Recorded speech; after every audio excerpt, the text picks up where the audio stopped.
agency to ensure that the distribution of social relief of distress, which was at issue in this case, is strictly provided in accordance with the provisions of the Social Assistance Act of 2004. Social relief of distress is a legalized or legislated rather and necessary program of immediate material assistance to people who live in this country, be they citizens, residents, or refugees, who at one point or another experience crisis situations in their lives. The relief is provided in various forms, and the relief can include the handing out of food parcels, the handing out of vouchers, school uniform, humanitarian assistance during a disaster, or cash under certain circumstances. The relief is provided without prejudice or indeed favor because it is based purely on the beneficiary's immediate dire circumstances. The minister's instruction is aimed at ensuring that only recipients who qualify for social relief distress in terms of our law will receive it, and that only departmental or SASSA staff will be the ones who will distribute it. And in this regard, government respects the Office of the Public Protector and accepts that the remedial action she takes is binding unless reviewed or set aside by a court of law. Government is furthermore committed to ensuring all members of the executive abide by the executive code, ethic codes, and that all state resources are used with great care and for the purpose for which they were allocated. I thank you, Honorable Speaker. The Honorable Van der Merwe. Thank you very much, Honorable Speaker, and thank you very much to the Honorable Deputy President. I think I appreciate the comments that you made in terms of the Public Protector and her findings being binding, and we thank you for that, Honorable Deputy President. But for me, this is an issue that goes to the very heart of our democracy, Honorable Deputy President, and we recently saw the IFP witness how ANC officials and SASO officials, just a day before a by-election, brought in trucks of food parcels, and we've got the photos here. And this is not an isolated incident. In fact, now with every by-election, you will find the same situation. And I think then one can't advance the argument to say that those food parcels are only distributed on a needs basis, because quite frankly, there's an election element or a campaigning element to those distribution. And my question, therefore, to you, Honourable Deputy President, is, do you think that the measures that you've just outlined will actually go far enough to ensure that you put an end to this practice, which has become entrenched? And do you believe that a failure to do so will actually render the upcoming local government elections not free nor fair? Thank you. The Honourable Deputy President. Thank you, Honourable Speaker. I believe that the measures that I just read out, including the fact that all political parties are party to the signing of the Electoral Code, which code provides that the elections must be run on a free and fair basis, and that there should be total tolerance. And overall, as a government, we believe that state resources should not be used for party political interests, and that we should not be advancing party political interests through state resources, because state resources are there for all South Africans, for all the people who live in our country. And therefore, I do not believe that the coming local government elections will be jeopardized in any way whatsoever. I have full faith in our adherence to our democratic values, our democratic principles, all of us as political parties in South Africa. Thank you very much. The Honorable Chauke. Ndikoleboha ngamanda mudadza mu President Cyril Ramaphosa.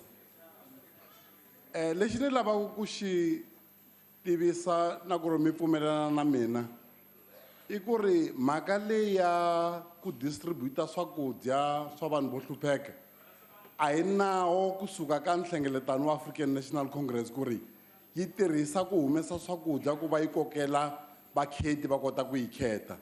Na mi pfumelelana na mina Deputy President. Xa vumbirhi ku ri milawu leyi nga kona hi nga yi veka leyi mi nga vulavula hi yona yi tisela ku ri ku fambisiwa ka swakudya leswiwani swi fambisiwa hi ndlela ya kahle ku nga vi na munhu ka ti-level hinkwato ta government kusuka ka national na province na timasipala ku nga vi na munhu la tirhisaka swakudya leswiwani ku va a kota ku kokela vakheti ku nga ri ntsena African National Congress hi endla xifaniso futhi na hi Western Cape ku ri na bona nawu lowu wa va khoma na bona na.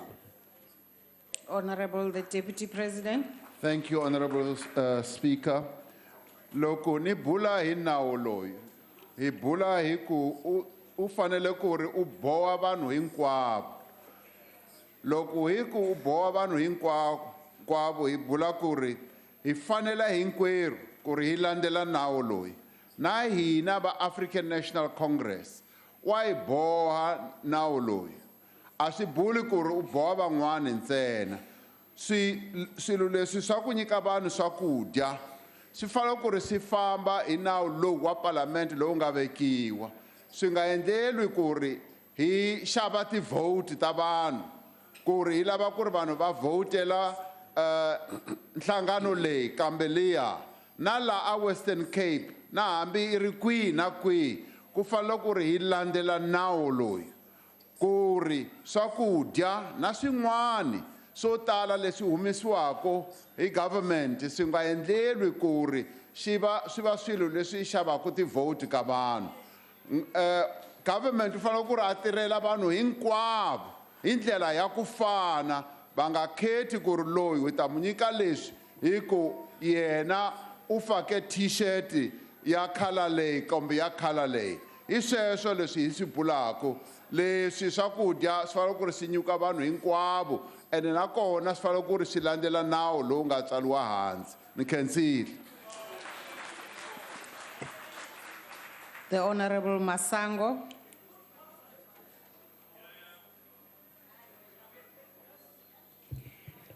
Thank you, Speaker, Honorable Speaker, and thank you, Honorable Deputy President. The exploitation of vulnerable South Africans during ANC election campaign is widely reported and documented.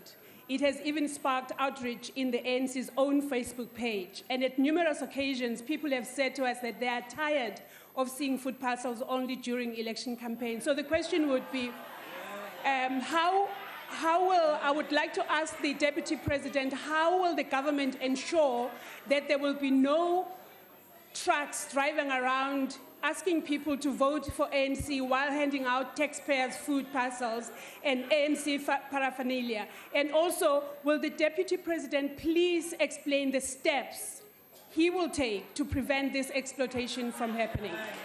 The Honorable the Deputy President. Thank you, Honorable Speaker. I should say that we clearly need to make a clear distinction on this. Social assistance is one of those weapons that the government is using to fight poverty. That is what we are doing. So when people who are in distress, when people who are in need are given one assistance or another, be it food parcels, be it blankets, be it a number of other assistance measures, it should never be read as the ANC, which is the governing party, buying votes. The ANC does not need to buy votes through giving people food parcels. The ANC as the governing party has enough experience, has the right policies, and has enough capability to convince people to vote for them rather than through buying them through food parcels. So the food parcels that are given out, and they are also given out even in non-ANC controlled provinces. The Western Cape does so, and indeed other provinces. And you can therefore not say that when people are hungry and are under stress and distress, when they are given assistance, that it is for buying votes. That you will not see from the ANC. We give people support because they are in need. That is what we do as the ANC. The Honorable Kwankwa. Thank you very much, Speaker, Madam Speaker. Sekela Mongameli uyapolitika nyani ngoku. Ndiyakubona. But recently, even the report, I want to extend this matter a little bit further to include the matter here, EPWPs, Extended Public Works Programs. In the Standing Committee on Appropriations, the report of the Standing Committee on Appropriations, a budget vote, highlights it as an observation and the concern of the politicization of that program. It's a matter that we've raised in the past as political parties that did not receive much attention. But I think now that it's contained in a parliamentary report, something needs to be done by government because it's very prevalent. What is your government going to do to ensure that the EPWP program is not used as a tool to prop up the ruling party's campaign in an effort to try and show people that you're creating jobs now that the elections are around the corner? Thank you. The Honorable, the Deputy President. Thank you, Honorable Speaker.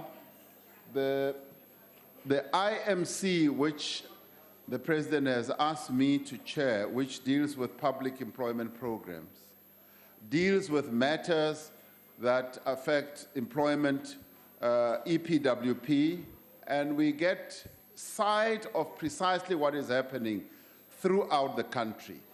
The issue that you're raising had been raised in the past, and we have made sure that public employment programs are not used for advancing the party political interests of any party.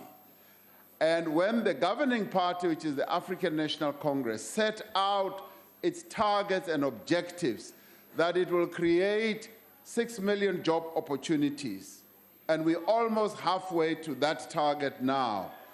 It was not aimed at getting its supporters into these programs. It was aimed at getting a plethora of South Africans to participate in this. And I'd like you to believe me that I have spent quite a bit of time going throughout a number of our programs throughout the country. And I often take time to ask people privately to say, are you satisfied with the way the public employment program is being run? And nearly all of them say, yes, we are satisfied. And they even go further to say the councillors who are here and the officials who are here are doing it on a very open and transparent manner, and they invite whomsoever in the community to participate. So that gives me a great deal of satisfaction.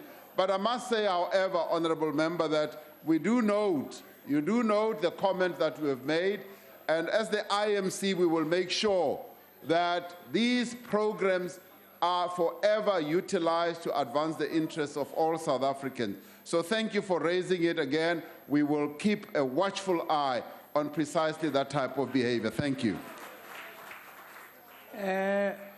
We now move to question number 6, which has been asked by the Honorable Sheikh Imam of the NFP. The Honorable, the Deputy President.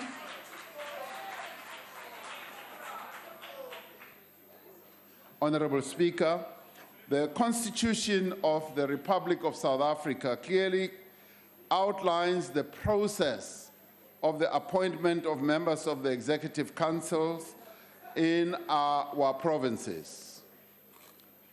And Section 132 of our Constitution is quite clear on this, in that it states that the executive council of a province consists of the Premier as the head of the council and no fewer than 5 and no more than 10 members appointed by the Premier amongst the members of the provincial legislature.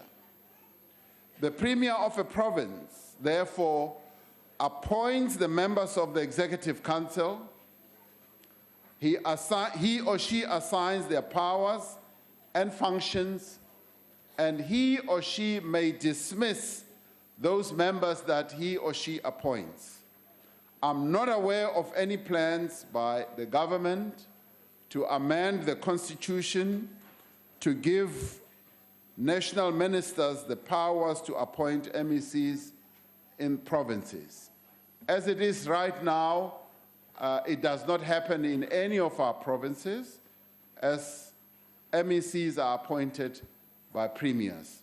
National ministers and MECs are nevertheless expected to continue to work closely on matters relating to their specific departments, as envisaged through the constitutional principles of the interrelatedness and interdependence of our constitutional architecture.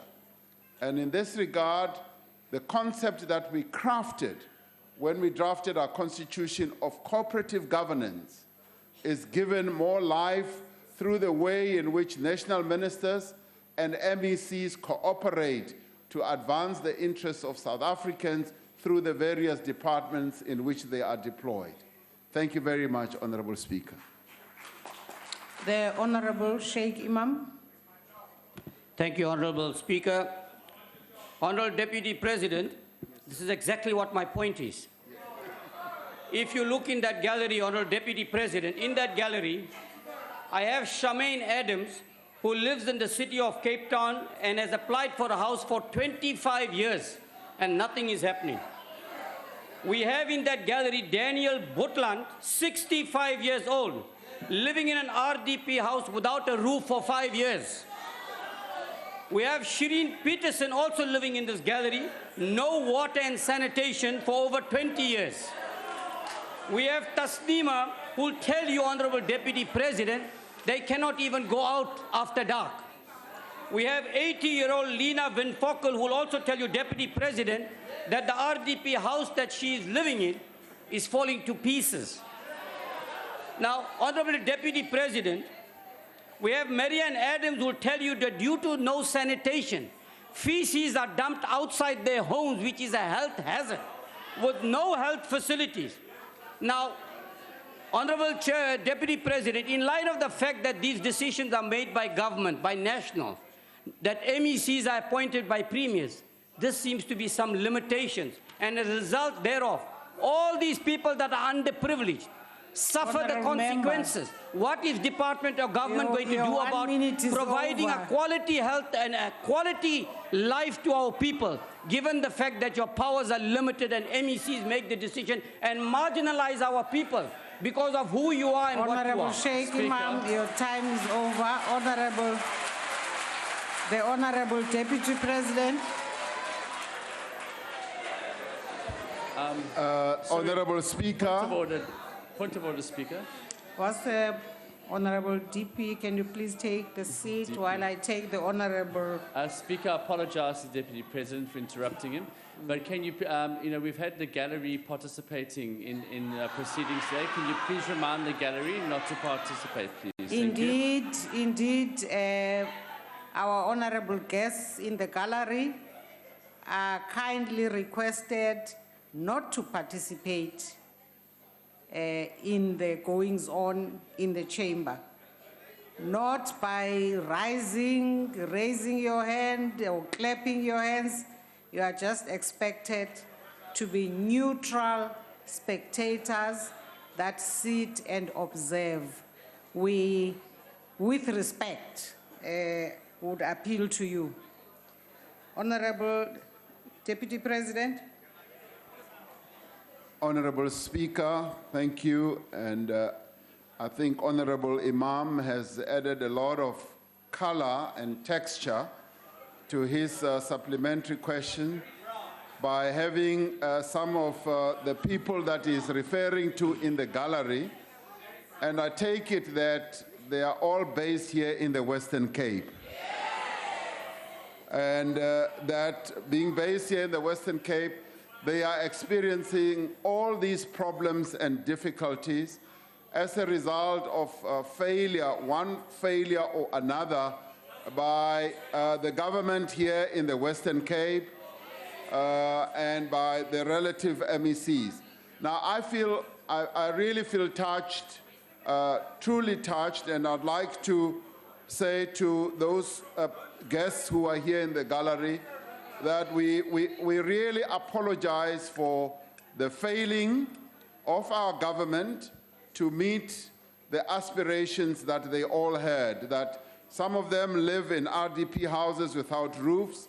That should not be the case. They should not be living in houses where there are feces that are flowing right in front of them. They should not be on a waiting list for houses for more than 20 years or so. That we apologize for.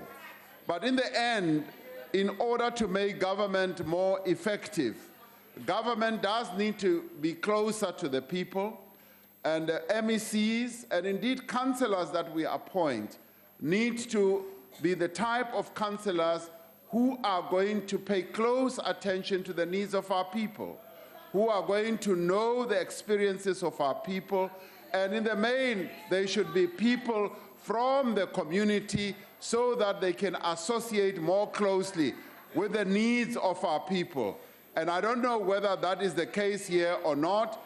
And all I can say, Honorable Imam, is that these matters obviously need to be addressed and attended to. And I would say that clearly there needs to be attention that is given. They should be reported to the government here in the Western Cape. And indeed, even the National Department should be willing and be prepared to take them up to see the extent to which we can assist our people who have taken the trouble to come here to Parliament. And that is something that we ought to be doing as a caring government and as a government that takes the interests of our people at heart. So I would welcome the opportunity that this problem should be put to government officials initially here in the Western Cape, and if nothing happens, they should also be escalated at the national level. Thank you very much. Then, Honorable Mileham. Thank you, Speaker. Deputy President, at the outset, let me state that this question is bizarre in the extreme. The Honourable Sheikh Imam would do well to read the Constitution, and if he has read it, to try and understand it.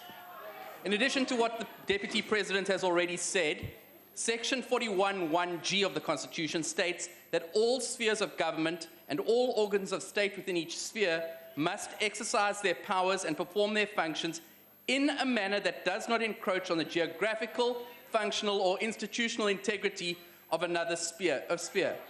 And yet the Honourable Sheikh Imam would have the national government usurp that constitutional authority by having national ministers appoint MECs in another democratically elected sphere of government.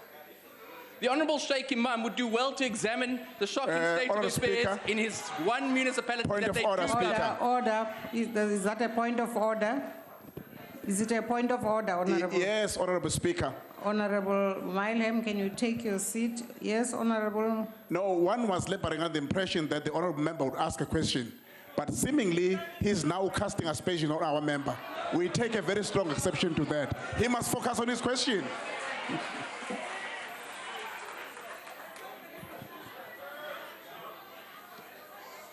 Honourable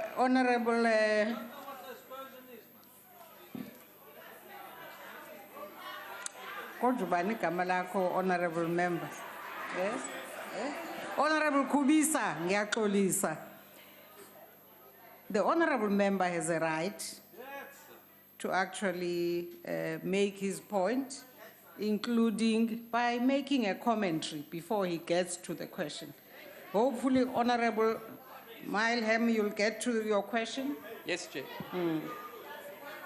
So the Honourable Sheikh Imam would do well to examine the shocking state of affairs in the one municipality they do govern, namely Zululand District Municipality, before he throws stones at the best-run municipality and province in the country. So my question, Deputy President, is this. What steps are being taken in the national sphere, and here I'm talking about both executive and legislative, to hold provincial governments accountable? Where are they reporting on their key performance indicators? Who oversees their budgets and expenditure? What actions are being taken to bring underperforming provinces, and more specifically, corrupt or maladministrating provincial executives into line? Honorable Deputy President. Thank you, Honorable Speaker. As I answer this question, I thought that what Honorable Imam had been referring to was the extent to which you could also strengthen cooperative governance, the interdependentness of all spheres of government, rather than stress on there being separate forms of government or spheres of government, to stress more how these spheres of government can work together to advance the interests of our people. And that is the approach that I would take, that how do we deepen cooperative governance? And the second part, I guess, of the question or the statement is, how is national government ensuring that there is good performance in all spheres of government? We have the Presidential Coordinating Council that is chaired by the President, that at all times, whenever it meets, seeks to review precisely what is happening in all provinces. And that structure is aimed at deepening the cooperation amongst all provinces in relation to national government. And when it comes to budgets, we've got this fiscal commission that is meant to do precisely that. The Auditor General, in the end, is the one who keeps a clear check of what is happening in provinces and indeed in national departments in relation to the expenditure of our finances. So there is sufficient check and balance between the national and the provincial. And clearly, we do need to deepen that, to broaden that, to make sure that it becomes more effective. If there are any ideas that the honourable member is able to put forward as clear proposals, I invite him to bring them forward, so to bring his wisdom forward, so that we can be better enlightened on how all forms of government or all structures of government can work better. Thank you, Honourable Speaker. The Honourable Hlengwa. Thank you very much, Honourable Speaker. Honourable Deputy President, I would like to welcome your initial response before wonke lo mdonsiswana de sewenzeka la to the original question. To say, as a staunch federalist myself, believe the power needs to be based at grassroots, bottom up. And what we need to do, as you correctly say, is that we need to give greater emphasis to cooperative governance. So my question is, Honourable Deputy President, is, has any consideration been given to the Van Zyl report, which seeks to reform the electoral system so we can ensure greater accountability and ensure that we do not have just the proportional representation system, which has elected representatives mainly accountable to their political parties and not to the communities. For us to be able to strengthen the balance that you speak about, we need to transcend the power even further. And secondly, just quickly, is the issue of the min-max. To how do we strengthen those bodies to ensure that the cooperation is there and that the departments speak to each other from provincial and national government, and to what extent can then those be transcended down to local government municipalities, where in the essence all development is local and would need to strengthen local government. So just those two issues, Deputy President. Thank you very much. The Honourable the Deputy President. The proposals that were made by the late Van Zyl are one of those many proposals that have been floated around in relation to how we can effect some changes, some twiggings to our constitutional architecture. And those matters are matters that all of us need to consider. All of us as political parties, we need to debate those. We need to see whether they have any form of efficacy, whether they will suit even the times that we live in. And if we can get to the point where we believe that the types of proposals that were put forward by Van Zyl-Slabbert, and indeed many other constitutional proposals that have been put forward, we should debate them and see the extent to which they can be taken forward. So that is my answer to that one. And in relation to how can we make sure that the various levels of government speak to each other, in government as it is now, the way we have been able to tighten this process that you're talking about is through the continuous meetings and coordination of government work through the meetings of ministers and MECs. The MINMEC meetings continue and take place on an ongoing basis, dealing with real-life situations, real-life projects that affect the lives of our people. So that enhances the coordination that we have in government, but more broadly, there are many other structures that we have.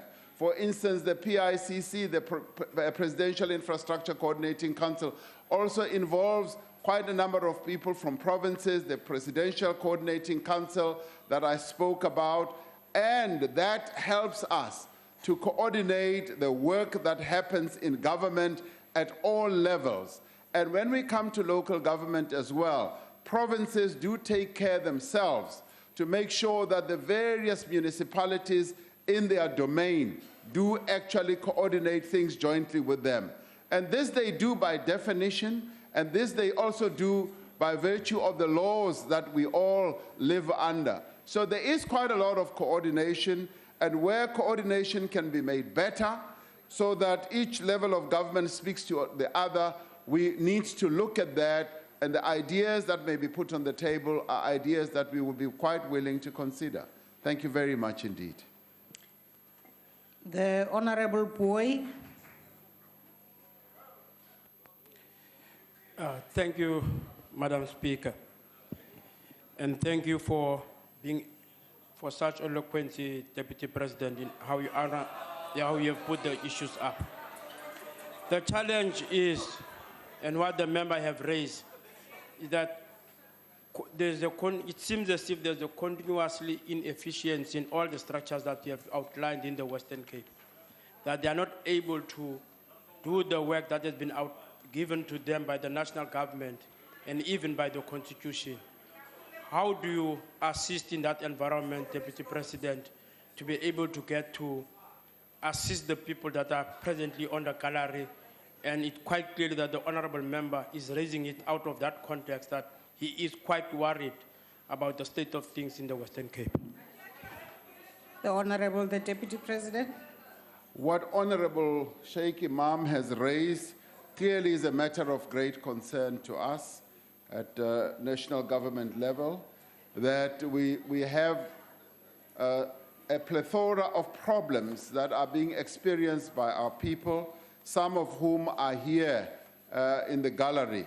And clearly, when it affects housing, the Minister of Human Settlements would be very, very concerned that such laxity of implementation of various rules and regulations is happening in this province, and if it's happening elsewhere, she will be the first to be concerned. And if it regards water, the Minister of Water and Sanitation will also be worried.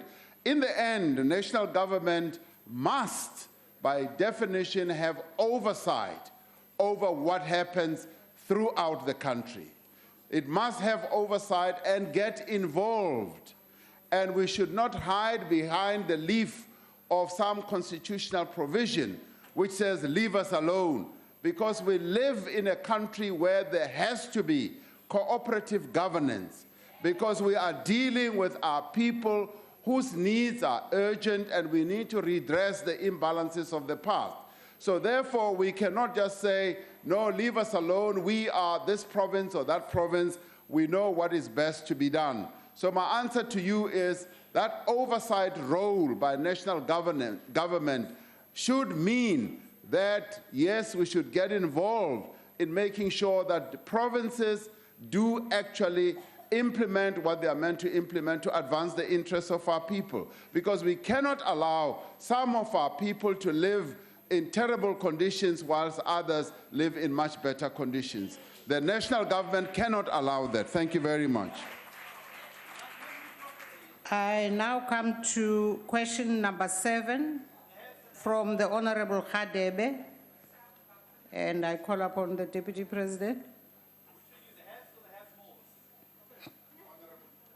Honorable Speaker, just a few weeks ago, a top-class delegation of some 200 people from South Africa, which had been constituted as Team South Africa, went to the World Economic Forum meeting in Kigali in Rwanda.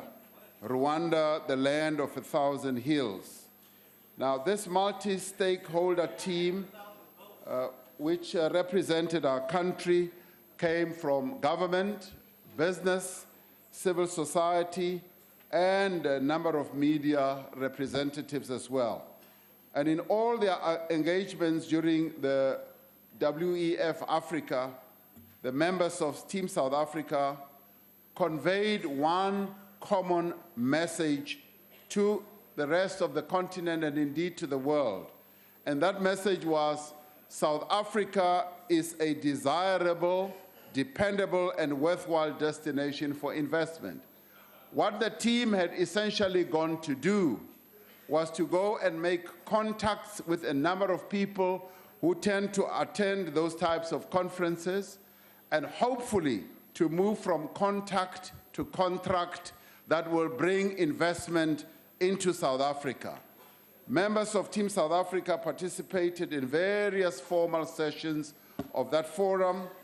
Many also had bilateral meetings with business people, with government people. There was a lot of intergovernmental discussions with a number of people from various countries. And in our interactions as government, and based on the feedback that we got from a number of business people who attended, we thought and felt that our message as a country was well received. Those we met with were well informed about South Africa and appreciated the important role that our country plays in the economic and social development of the continent. They agreed with our message that South Africa has a dynamic and stable economy with solid economic fundamentals, and that our democracy is also robust, mature, and that it is a secure democracy, the type of democracy that gives rise to a stable country for investments. They recognize that South Africa also has a sound regulatory framework that provides protection to investors, and that we have a diversified economy that offers world-class business services as well as infrastructure. And Madam Speaker, several of the people we met raised issues of political stability, and we're keen to know how South Africa was responding to the difficult global economic environment. And when we explained to them that the foundations of the South African economy are strong enough to withstand the current turbulence that we're going through, a number of them felt that this could be a good destination for investment. And our African brothers and sisters felt that South Africa should continue to be the gateway through which investments can flow into the continent, and indeed were even more keen to welcome South African companies that operate in their part of the continent. So, Madam Speaker, we had an opportunity to share experiences and also to learn from what others are doing on the continent. A number of African countries are truly rising, and they have a lot to offer us as South Africans in relation to a number of areas of life. And we were very pleased that we were welcomed with warm arms in Rwanda, and that we were able to share our experience and learn a lot from those that we met. So we had a fantastic journey. Team South Africa flew the South African flag very high in Rwanda. Thank you very much. Now, honorable members, before I call on supplementary questions, may I remind honorable members that we should only ask one supplementary question. I now welcome Honorable Khadebe to ask the first supplementary question. Thank you, Honorable Speaker. First of all, I'd like to say Happy Africa Day to all Africans and South Africans. Honorable Deputy President, one of the founding fathers of the OAU, Dr. Kwame Nkrumah, said that the liberation of the continent, political, was going to come from the north, but the economic emancipation of the continent was going to come from the south, from South Africa. It is really appreciated that all the other leaders of the African continent see South Africa as a gateway to investment into Africa. But one of the shortcomings of the African continent is the lack of the intra-Africa trade, the lack of quality foreign direct investment, and also the lack of infrastructure which can promote trade within the African continent. And our own NDP recognizes the fact that South Africa now, at this point, only trades about 30%. 30% of its trade is with the continent. And then it expects that by 2030, it must be 30%. The trade must be with the continent. What is the current crop of the African leadership doing to attract foreign direct investment and promote intra-Africa trade and ensure that there's proper infrastructure to promote the growth of the African continent? Thank you. The Honorable the Deputy President. Thank you, Honorable Speaker. Honorable Speaker, much of the discussions that took place in Rwanda had to dealt with how we can get African countries to be more interconnected, not only in as far as digital matters were concerned, because that was the main theme of the conference, but also when it comes to trade, and also how we can enhance infrastructure development that will lead to the people of Africa being able to trade better with each other, being able to travel a lot easier, and being able to do the developmental work that we are meant to do as a continent. So all that occupied quite a lot of space and time in that conference. And what we found pleasing was that the talk about infrastructure, be it electrical, be it roads, be it the internet, be it river or dams and laying out water, was common amongst all the participants who were there. And indeed, we found, very pleasantly, we found that all the African countries that were there were just talking about the same thing of infrastructure development. And as we all know, infrastructure development can lead to the connectedness of our continent in as far as trade is concerned. Trade was one of those issues that was highlighted quite strongly, that in order to advance our economic fortunes as a continent, we need to be trading more and more with each other, but in order to do so, we need to extend those infrastructure link-ups that we should have, like roads and rail and what have you. But then the main focus, as I said, was the extent to which we can use technology to extend the levels of connectedness on the African continent.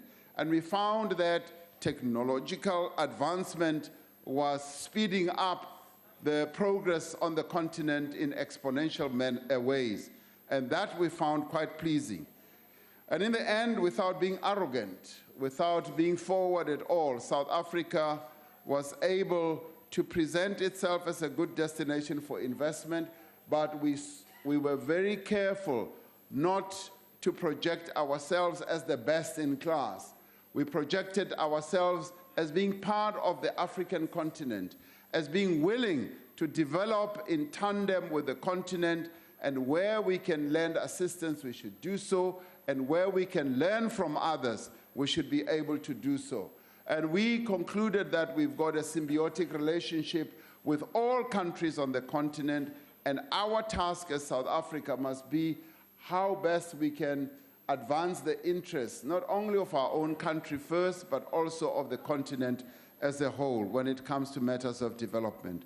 Thank you very much. The Honorable Mainir. Thank you, Speaker. Now the Deputy President tries to assure us that South Africa's message was well received at the World Economic Forum. But of course, that's not what the transcript of his media briefing in Rwanda on the 13th of May 2016 suggests. The truth is the Deputy President had to convince observers that South Africa, as he concedes, was a stable democracy. Here's the Deputy President, and I quote, "In relation to the political landscape, South Africa is a stable democracy. What people read about in the media is not unique to South Africa. We can assure observers that South Africa is a stable democracy." So will the Deputy President tell us whether it was embarrassing to have to convince observers that South Africa was a stable democracy at the World Economic Forum, and whether in the light of this, he's now considering running for the leadership of his party and removing the Honorable Jacob Zuma as President of South Africa? The Honorable, the Deputy President.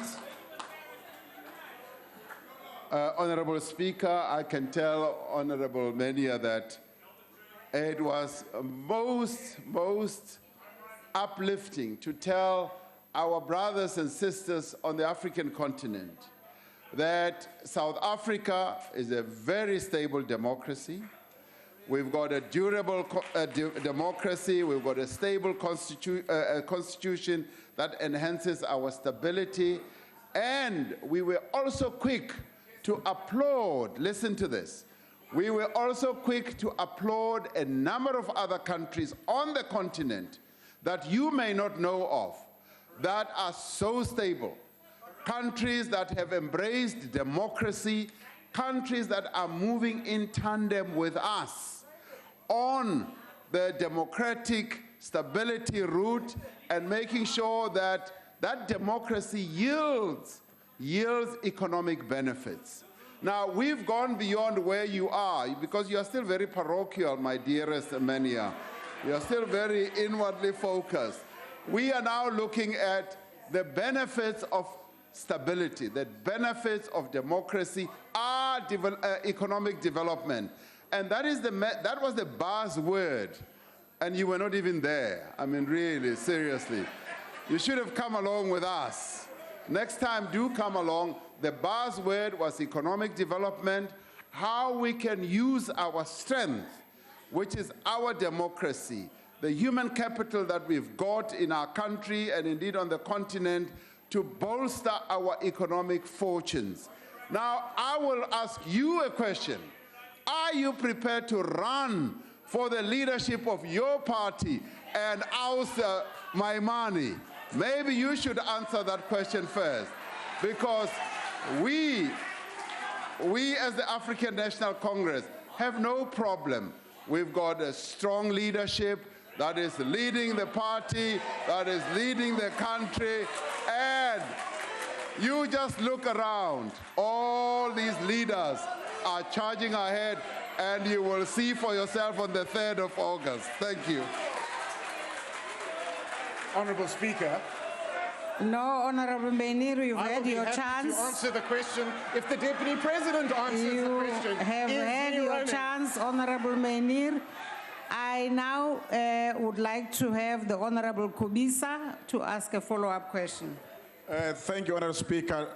Honorable Deputy President, I believe among a plethora of issues you've referred to, there was some focus on the issue of good governance, job creation, poverty, unemployment, health conditions, knowledge exchange, wealth sharing, terrorist attacks, and climate change.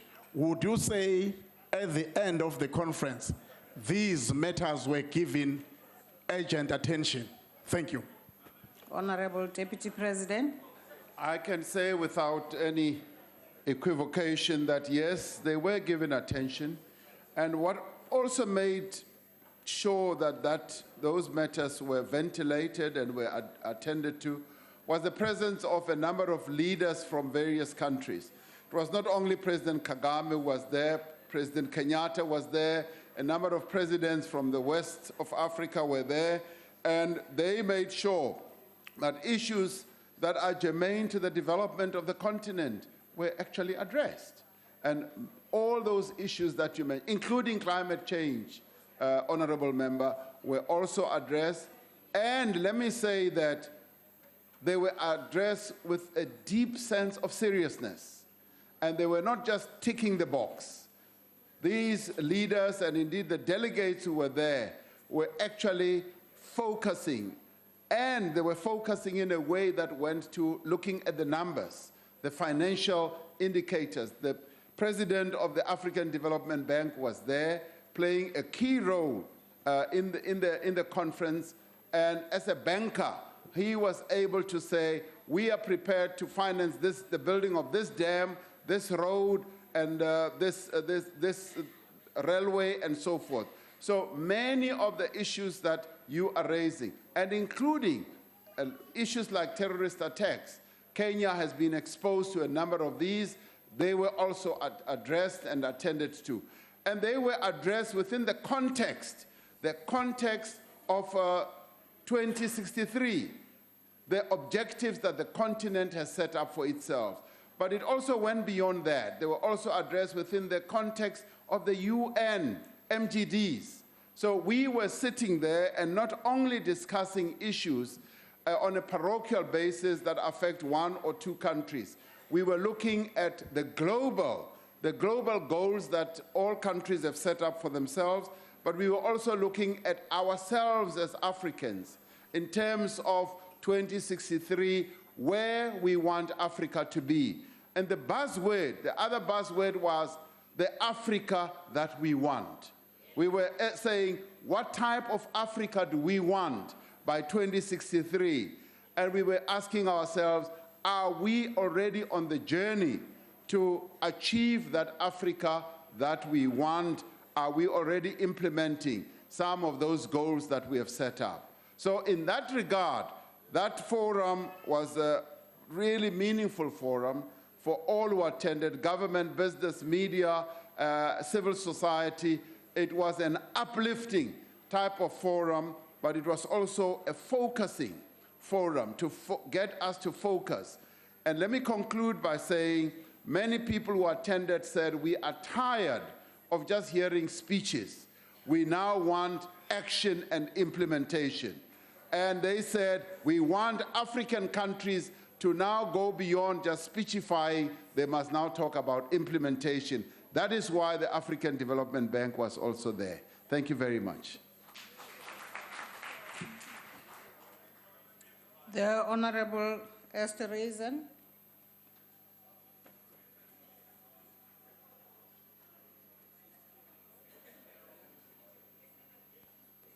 Thank you, Madam Speaker. The Honourable Deputy President.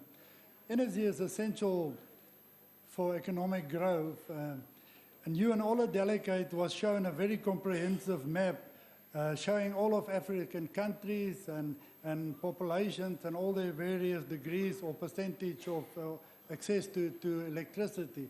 And as you just said now, that you discussed on one of the things how all African states can work together.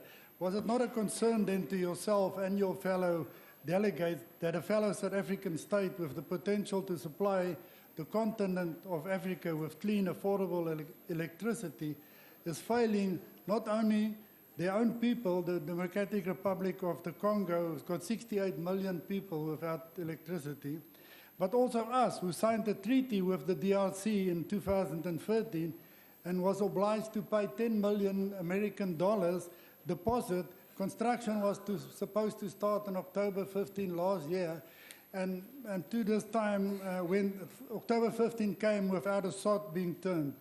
Rwanda was the right platform for this. Was this discussed, or will the Grand Inga project only remain an African dream? Thank you. The Honourable the Deputy President. Thank you very much, Honourable Member. The issue of energy, indeed clean energy, was one of the central issues that was discussed at this forum.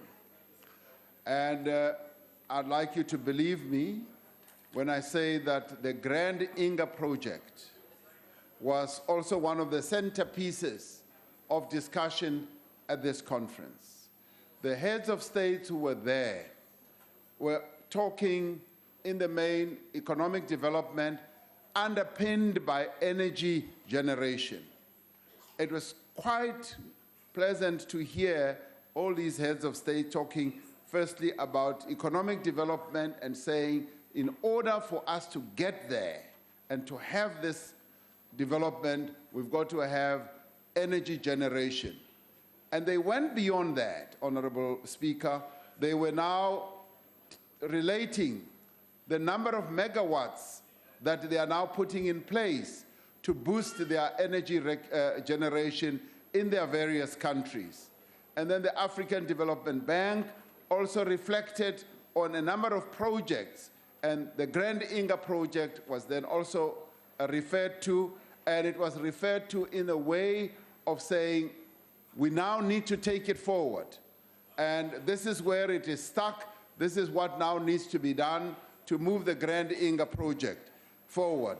So I remain confident that the logjam and the bottlenecks that were there in relation to the Grand Inga are logjams and the bottlenecks that are now going to be removed, particularly also as the African leaders will be meeting in Kigali in August.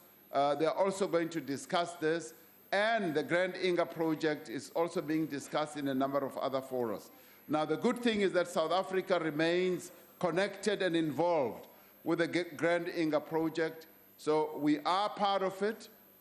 We have already put some dollars on the table, and we want to see the Grand Inga project moving ahead.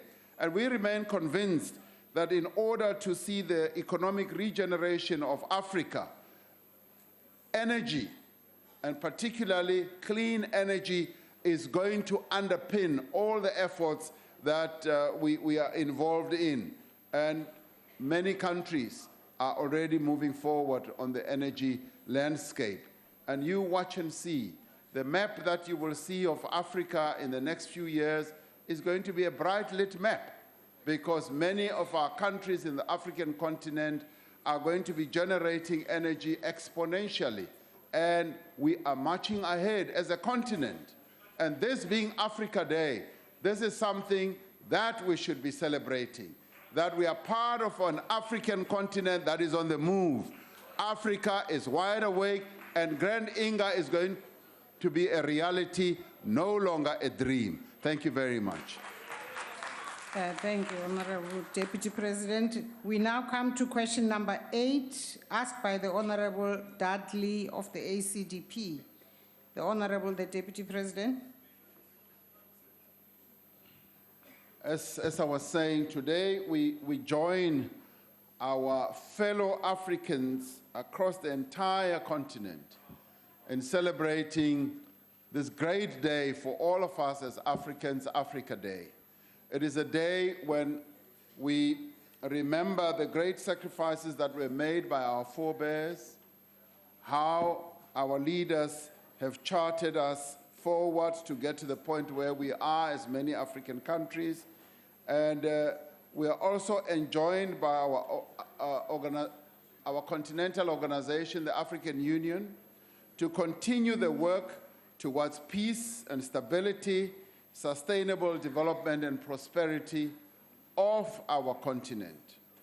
And guided by these objectives, South Africa, our own country, has participated in the post-conflict reconstruction and development of South Sudan since its independence.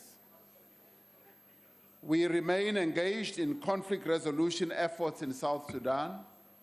In this context, we have just returned from a working visit from Juba, where we've been engaged with various role players with a view to consolidating unity within the Sudanese People's Liberation Movement, the SPLM, moving from the premise that unity within the SPLM is a critical component of the creation of peace and stability in South Sudan.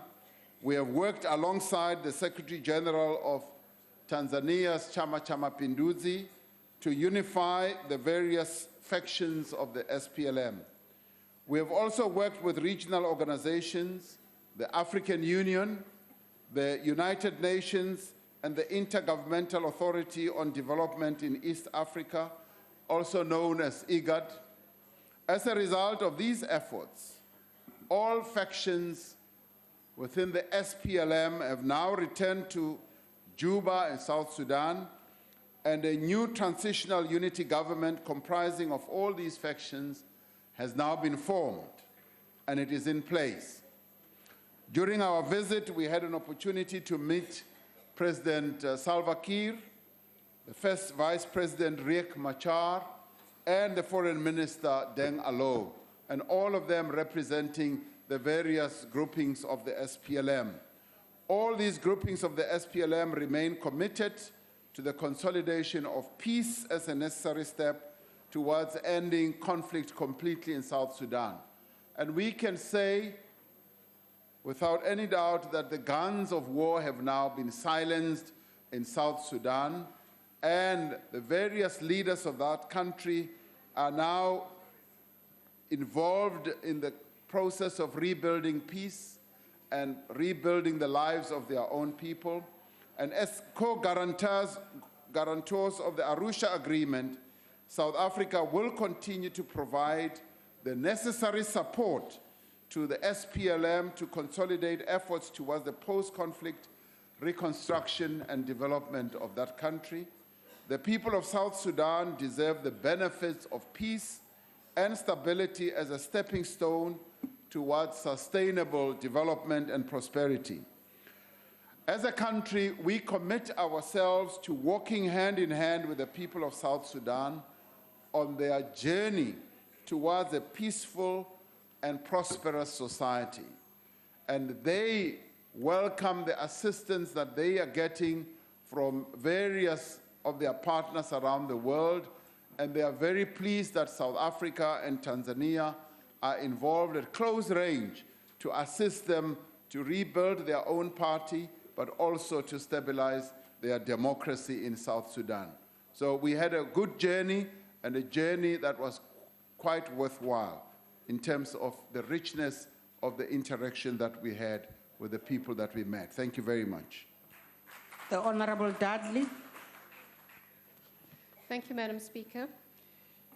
Honourable Deputy President, thank you for the feedback. As a result of peace agreements being violated and the unstable situation, the country's economy, of course, is in crisis, and the South Sudanese pound has declined in value, and the cost of goods and services skyrocketed, with food prices at a record high. Have you and your counterpart discussed the South Sudanese economic and fiscal crisis, and has South Africa been asked to assist in any additional way?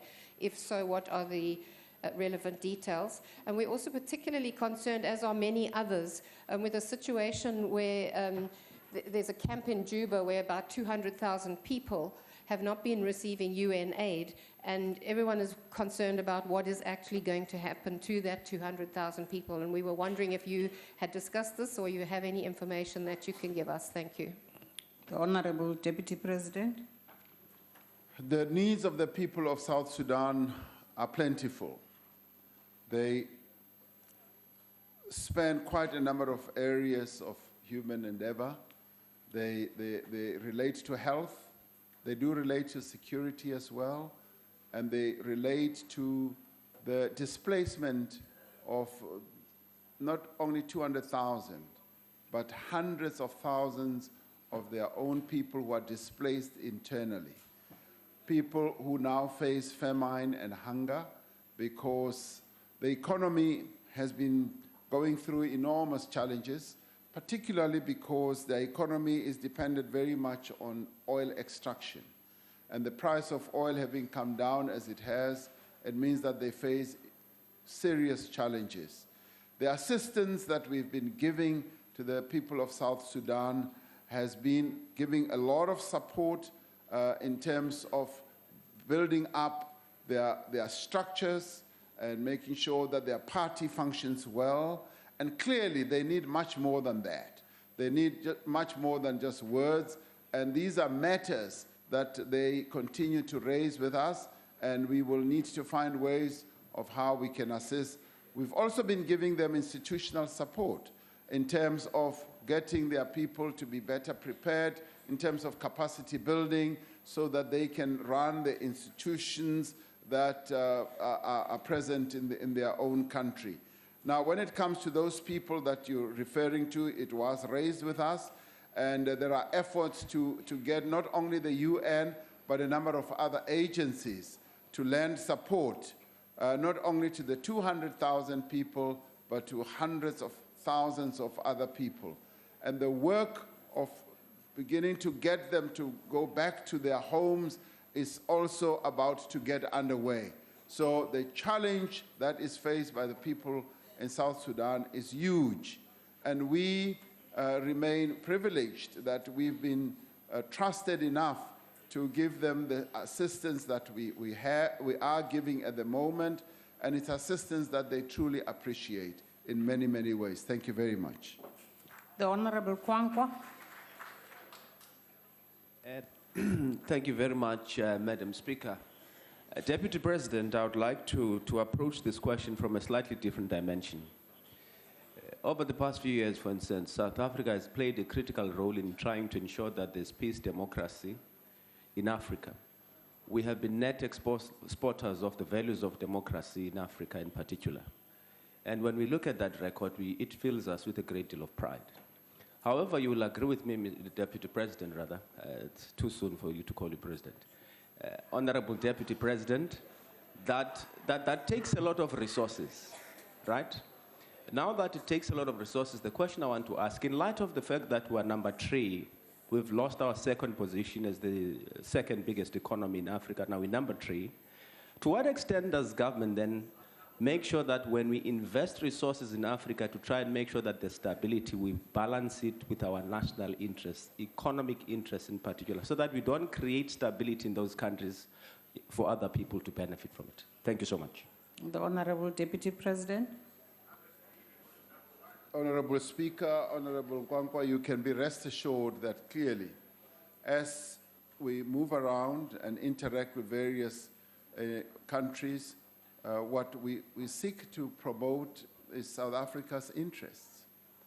But we seek to promote that within a broader context of our being part of the African continent. So we are Africans. And being Africans also means that when we advance our interests as South Africa, we also must see the interests of the continent also being advanced. So the two, in our view, are not mutually exclusive. They are inclusive, and we can approach them jointly at the same time. So when we lend assistance to South Sudan, by definition, we're also lending assistance to our own interests as South Africans, and that's how they see it. But they give us a lot more respect, a lot more room to maneuver by noticing that we are not selfish, we are not parochial. As we advance, we are also helping them to advance.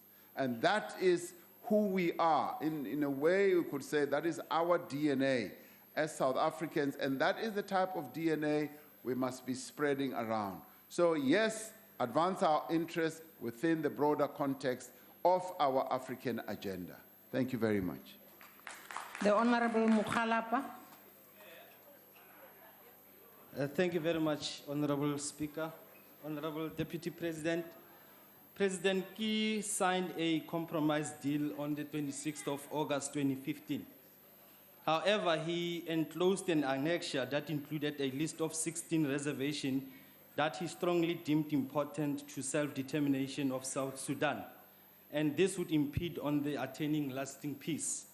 The question is, sir, what have you done to address this 16 reservation in order to avoid regeneration of violence and the collapse of the peace agreement in South Sudan? I thank you.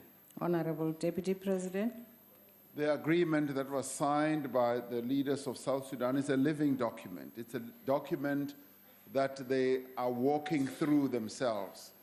And in a way, it was a confidence-building measure.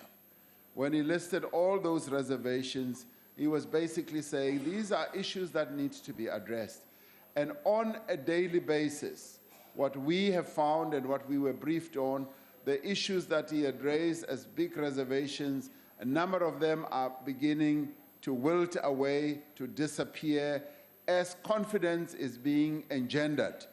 The confidence levels are rising on an ongoing basis, largely because the leaders of South Sudan realize that they can no longer return back to war, that war is not an option. The only option that exists in South Sudan is peace and how to consolidate that peace. So reservations will be there, but they are the type of reservations that are melting away. When we had an engagement with President Salva Kiir, very little of the reservations were even raised. He was very much more positive, and indeed the other leaders were also very positive in wanting to move the peace process along, aiming at the 24 months or the 30 months that they have, during which time they will go to elections and elect a new government. So the unity government is beginning to function. Yes, do they have challenges? Here and there they have challenges, but they are dealing with them on an ongoing basis with the support of a number of friends that they have or partners that they have. And we happen to be privileged that we are one of those partners that they trust, one of those partners that they know that they can work with. Thank you very much. The Honorable Kuno. Thank you, Speaker. Happy Africa Day to all of us. May our identity be part of our inspiration. South Africa has been in the heart of peace talks in South Sudan. Following Arusha's agreement that the Sudanese People's Liberation Movement has signed, there were concerns that if not maintained properly, it will create problems in the future. Deputy President, can you expatiate on the programs that we have here in South Africa as part of post-conflict reconstruction and development to sustain and maintain the effort that our country is doing through your mediation? I thank you. The Honorable Deputy President. One of the things that we have been able to share with the people of South Sudan is the experience that we gained from our own transition, a transition that continues as we continue to build our nation, to build our country, and to develop it in a number of ways. We continue to share this with the people of South Sudan, and they have found our own experience as very encouraging. Encouraging in that they, having come from colonialism and having come from a war that they fought, they have now achieved peace that was disturbed, but they now know, they also know that they can actually have permanent peace, and our experience stands out as a very, very good precedent and a lesson to them. And so therefore, our engagement with the people of South Sudan and the leaders there, and indeed with the various organizations that we tend to interact with, is a process that is very, very enriching in that we are able to share with them precisely the journey that we have traversed and the journey that we continue to traverse as we build our nation, and we inform them how we've been able to overcome a number of difficulties and challenges, some of which challenges they are currently going through. And recently, we've also been able to outline to them how we went through a government of national unity and the challenges that are inherent in that type of process. And this is what they are now learning from as they are now united as a government of unity, moving towards consolidating unity of their own party. So the experiences that we are having with them are really great experiences, and we believe that will help them consolidate their peace. And they are also learning a lot from the Republic of Tanzania as they learn from Chama cha Mapinduzi. So the process in South Sudan is a process, Madam Speaker, that we can be proud to have contributed a little bit in consolidating, and as it consolidates further, I'm sure as South Africans we can be proud that we've made a contribution to the rebuilding of a nation that was devastated by war and colonialism. Thank you very much. Honorable members, that concludes questions to the Deputy President, and I thank the Honorable, the hard-working Deputy President.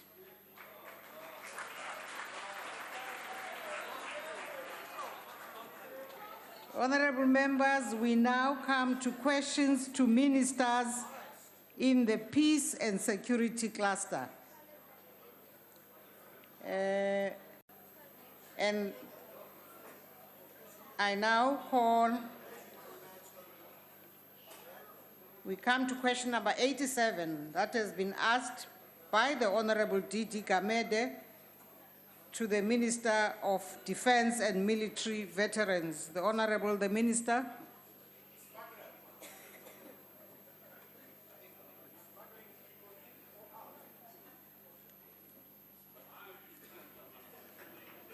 Thank you very much, Speaker.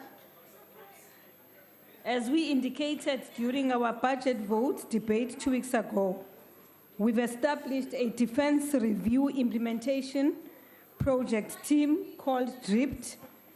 The financial year 2015-16, of course, will be devoted to planning the implementation of the Defense Review 2016. The DRIFT consists of 2 military and secretariat planning teams, and the DRIFT has already identified non-cost or minimal cost-driven interventions which will improve the efficiency and the effectiveness of our organization. The plan is based on ministerial priorities whose implementation will be key to the realization of the targets of the first stage of milestone number 1 of the Defense Review 2015. You will recall, Chairperson, that, and honorable members, that milestone number 1 of the Defense Review talks to, 1, arresting the decline of the capabilities of the Defense Force, but also the rejuvenation of the South African National Defense Force itself. So some of the critical areas identified here is developing a proper defense funding model, a human resource renewal strategy, a capability renewal, and the continuance of the ordered operational commitments. In this regard, Chairperson, 2016-17 Annual Performance Plan consists of 12 outcomes which can be achieved within the current budget allocation. These are as follows: sustained ordered defense commitments, capability sustainment and renewal, maintained defense capabilities, facilities, restructuring of the South African National Defense Force, Department of Defense Human Resources Management, enhancement of military discipline, etc. Thanks. Thank you, Honorable Minister. Honorable Gamete. Thank you, Deputy Speaker.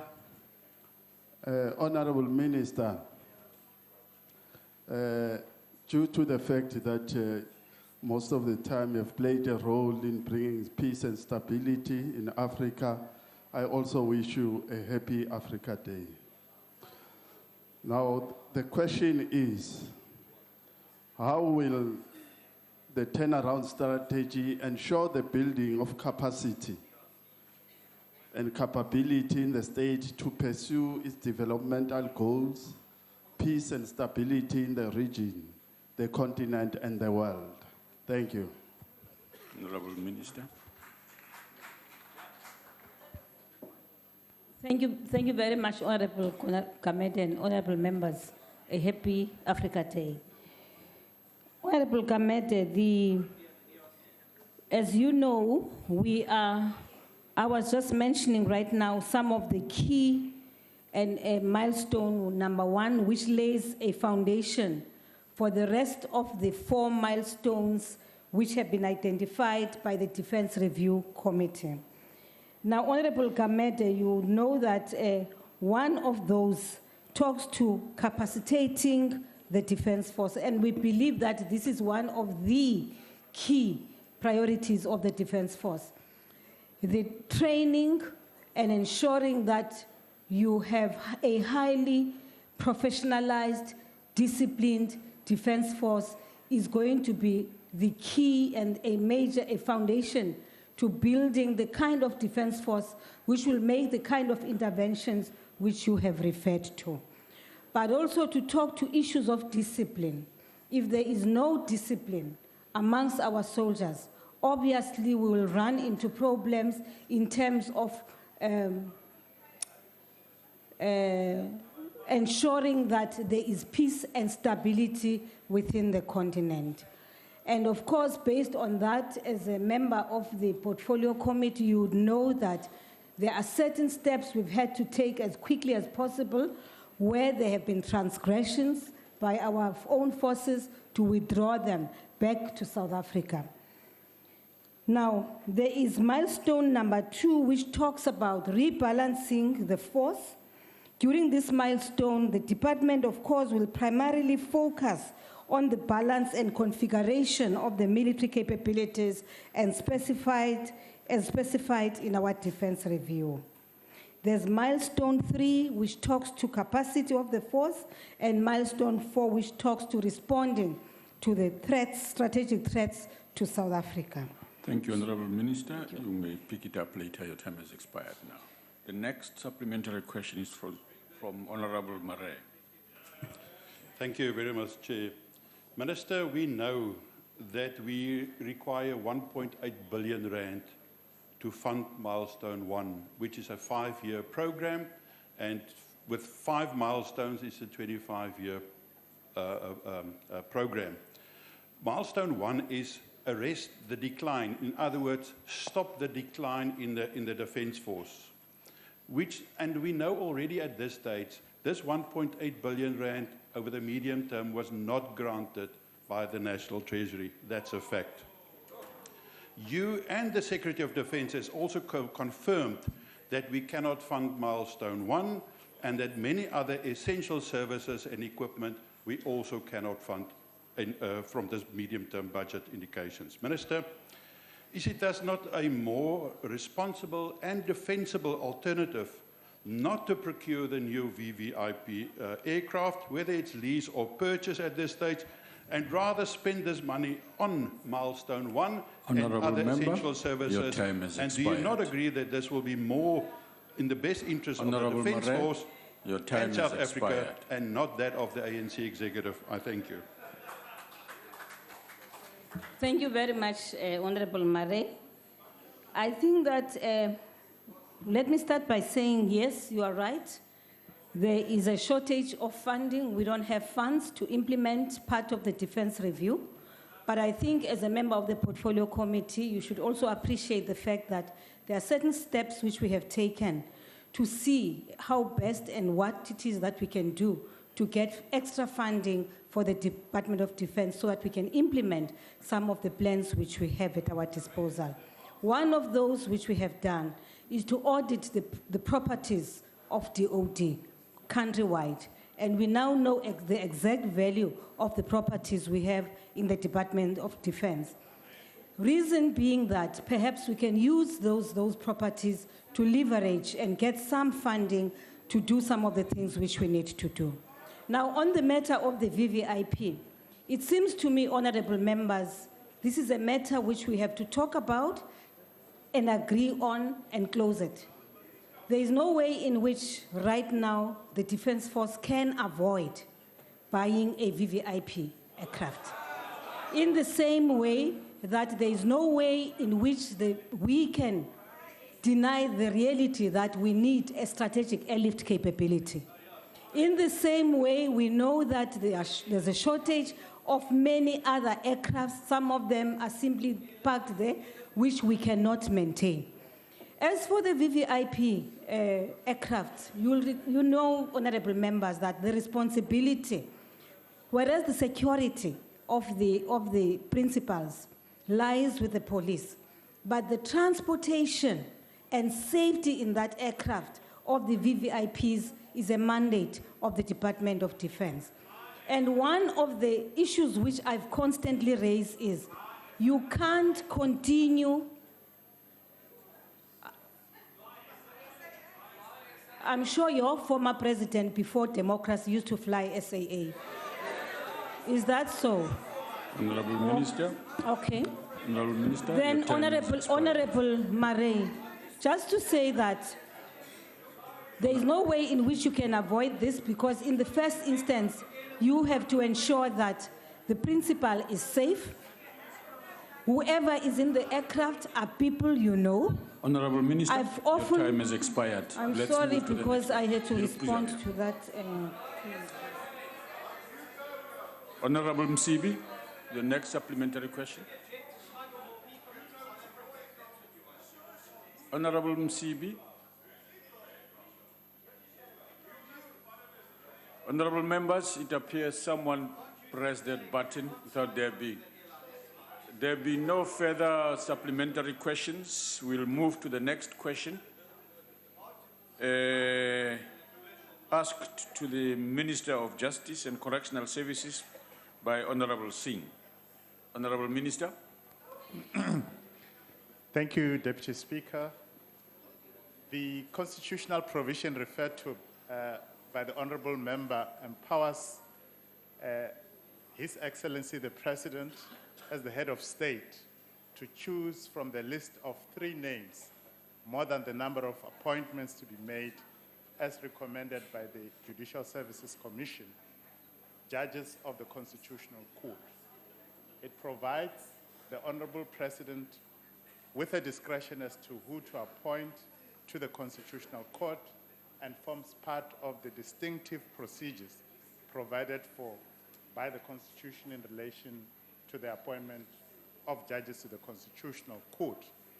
This provision was included by the drafters of the Constitution in recognition of the significance of the status of the Constitutional Court, which is the highest court in the land.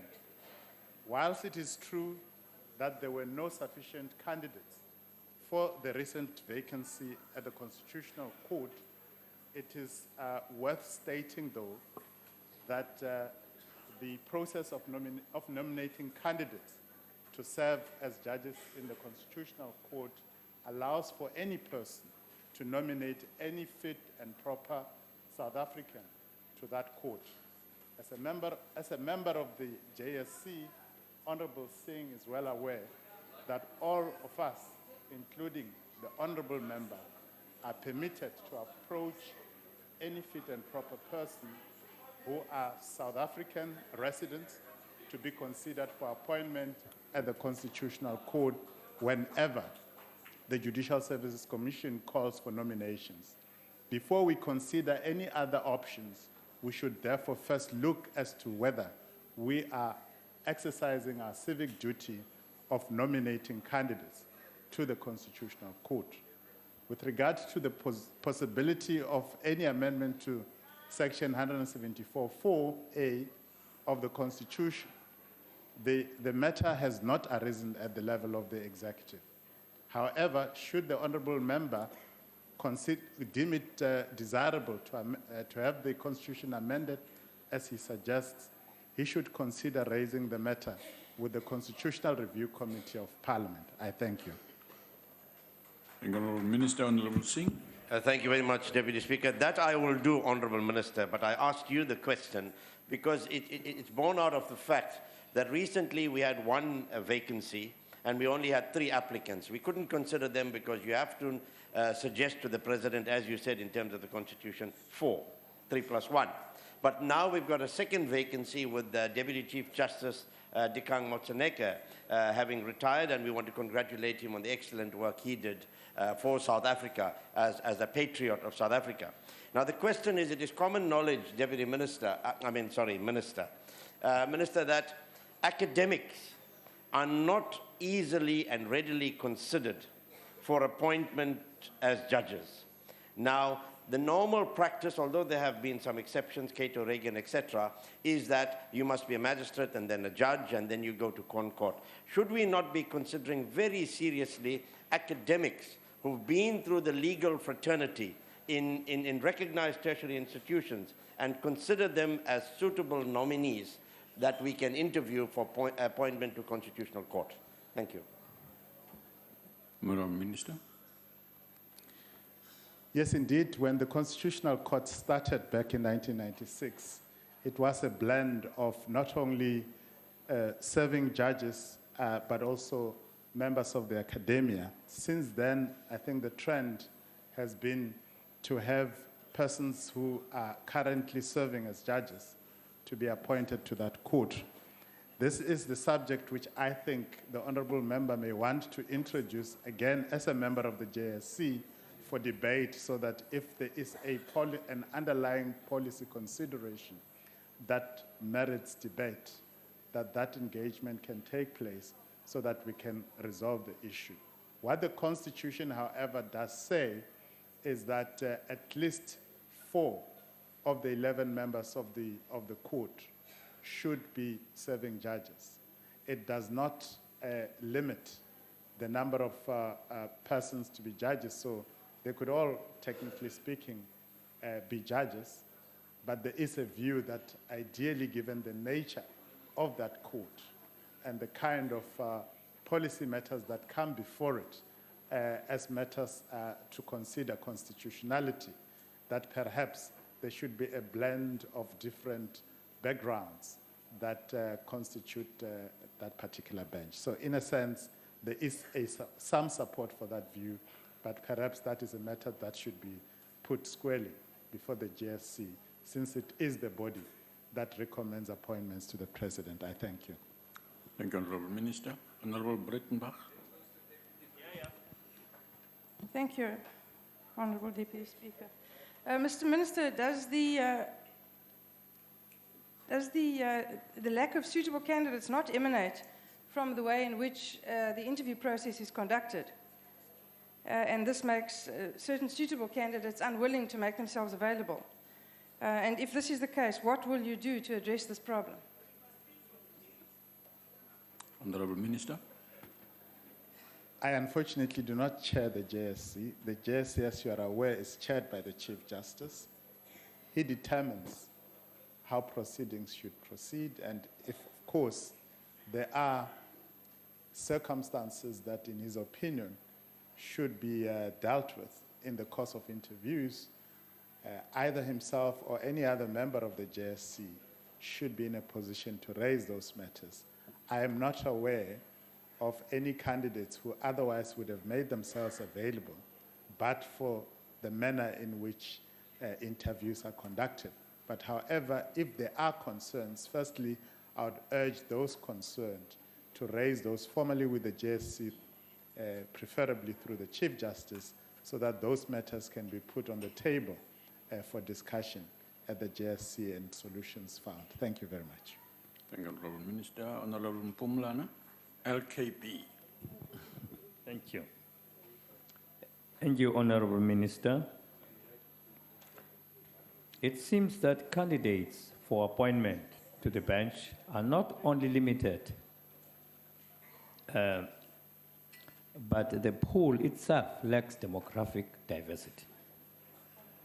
One of the methods that could be employed by the department is to increase the pool of candidates, is to ensure there is preferential briefing of black and female advocates by state litigation, just to give them enough experience. What steps has the department taken to facilitate enlargement of the pool of candidates for appointment as judges? Honourable Minister.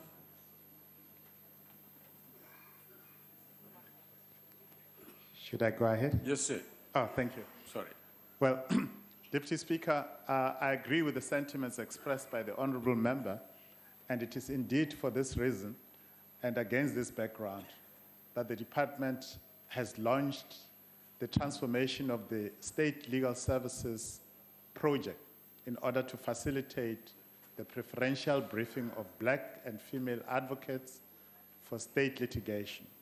The department appointed a project leader to drive the transformation of the state legal services in order to address this and other challenges.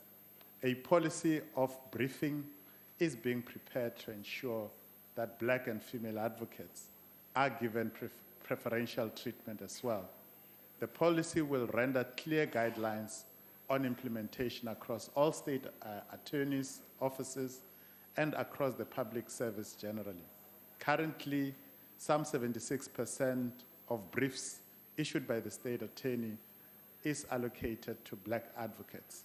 But I do know that concerns have been raised even in those circumstances, that the briefs are not necessarily transformative, in that judges themselves continue to lament the fact that in some cases, high-profile cases, you find that the entire team of lawyers representing particular government departments are all white and all male. So those are some of the challenges that, through the intervention strategies, such as the project I've just alluded to, are intended to address. The project leader is driving these strategic matters, and the following can be reported as achievements thus far. Creation of a development initiatives for previously disadvantaged individuals of the minimum threshold to allow the JSC to conduct interviews and propose nominees. Honorable Minister, your time has expired. Thank you. The next question is question 83, asked to the Minister of Police by Honorable Sheikh Imam. Honorable Minister. Thank you very much, Deputy Speaker. In the light of the fact that I have a 4-page reply to this question, could I please solicit your permission that I table this particular reply? The Honorable Member, I suggest that you speak to it.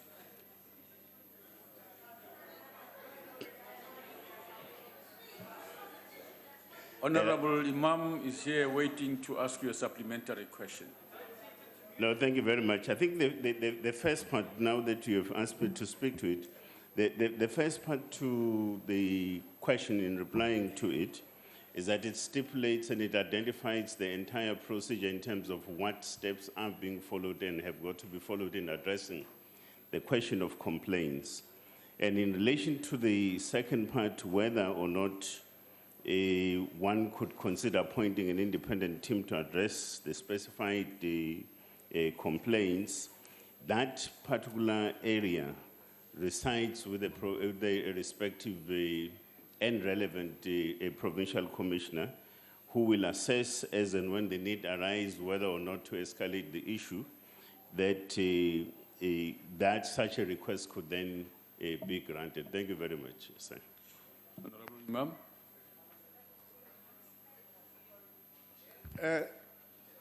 Honorable Minister, Sheikh Imam has just gone to the doctor. But Honorable Minister. Honorable Kubisa. Yes. You should allow us to know first before you inform the minister. We are the ones who must handle that.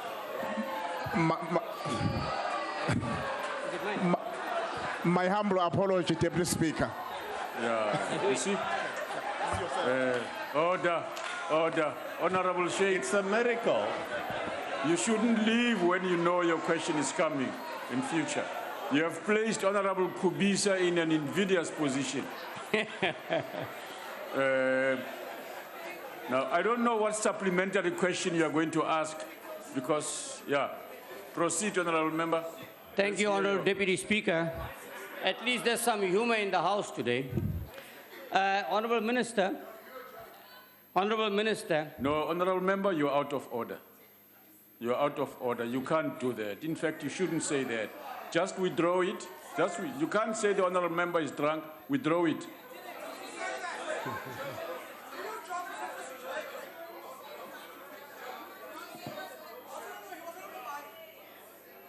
Honourable Deputy Speaker, I sat in this row. The member said it's a joke.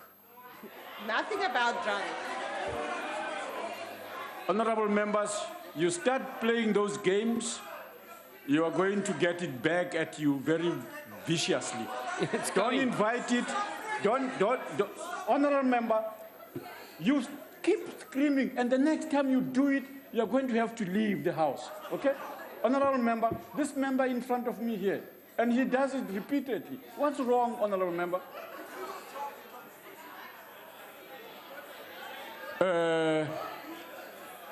I think honorable member here is being contemptuous.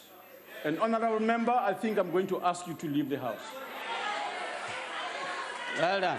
Honorable member, the honorable member does it repeatedly, not once, every day, and I think I take exception to that.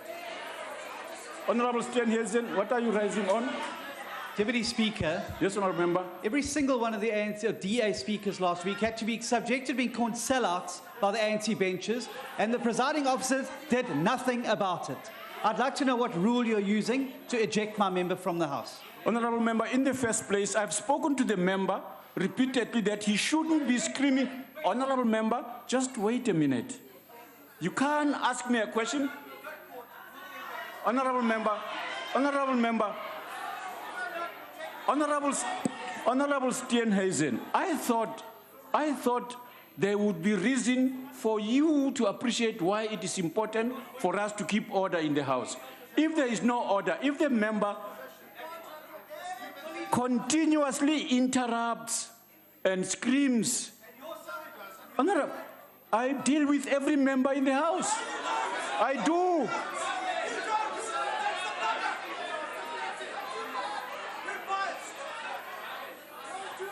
I am, Honorable Kwankwa, what are you raising on? Honorable Deputy Speaker, I'm rising to make a request to you. I know but the request I want to make to you is that, we normally listen to you when you say, Honorable Member, don't do that. Can you say that so that we can move on again without you ejecting anyone from the House, please? Honorable Kwankwa. Honorable members,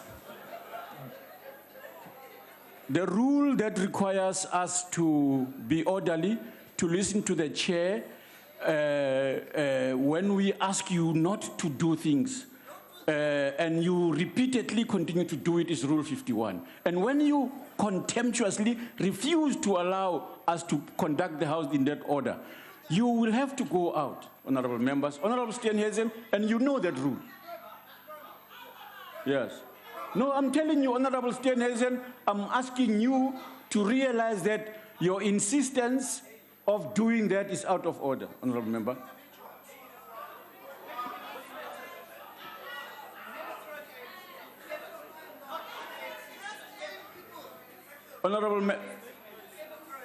No, Honorable Member, I warn you. If you repeat, I'm going to do that. Honorable Member, can you stop doing that? Stop doing that. I'm not talking to you. I've told you who I'm speaking to in the first place. I warn you, Honorable Member, if you repeat your screaming at me and in the House, I'm going to throw you out of the House. You can be sure of that. Yes. Honorable members, let's proceed. Go ahead, Honorable Member, with your question there. Thank you, Honorable Deputy Speaker. Honorable Minister, if you look up at that gallery there, all these people seated there are victims of crime living in the Cape Flats. Neglected, marginalized, left to suffer only because they are not rich, not famous, and not privileged. Most of them have lost their loved ones. We have the Sober family there who lost her father. We have Siobhan Cupido, who lost a father who was a police officer sergeant murdered. We have 6 other murders in the last 3 weeks in Hines Park alone. There are allegations, and the Community Policing Forum chairperson will tell you, allegations of corruption, collusion, including with political parties, with drug addicts, with gangsterism in the area. Now, lots of these people have made inquiries, and despite all the inquiries, they are enjoying no privilege, they're enjoying no satisfaction whatsoever. Now, Honorable Chairperson, Deputy Speaker, and Honorable Minister, Constitution talks about freedom. The most freedom that these people enjoyed is the last 2 hours that they're in Parliament.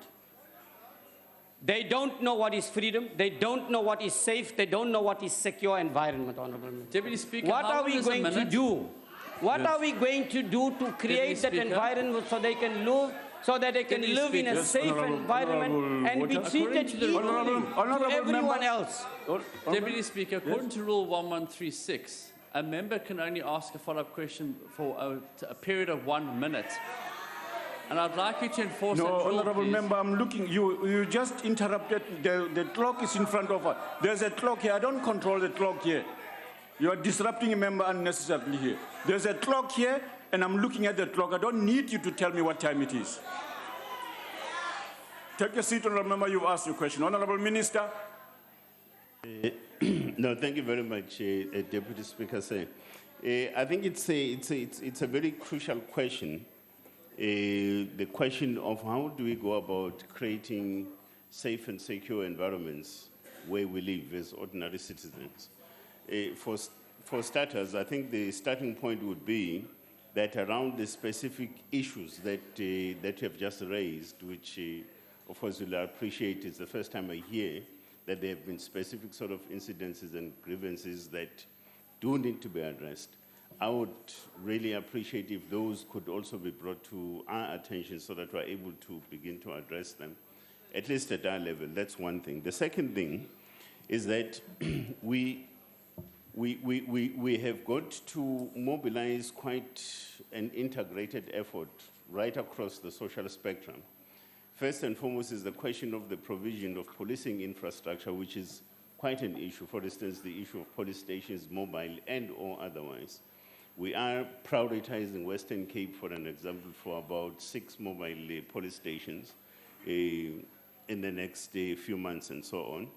But the second thing related to that is also the question of social and community work in terms of the creation of necessary structures that have got to be blended and work together collaboratively with law enforcement agencies to look at these questions that are raising around the question of the creation of safe and secure environments. So thank you very much, sir. Thank you, Honorable Minister. Honorable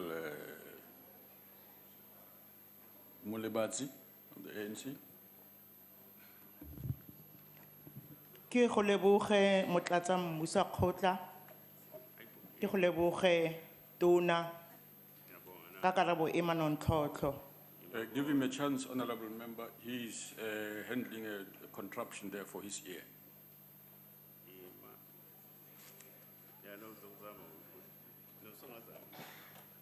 Go ahead, Honorable Member.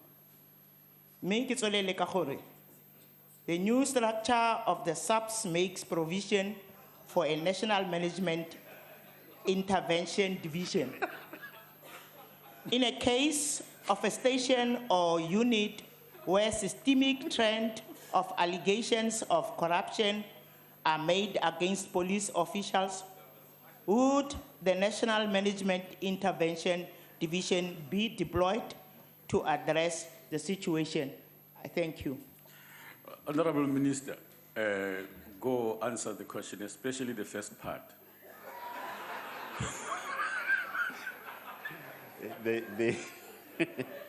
The first part, Deputy Speaker, was just thanking me for my beauty, I suspect.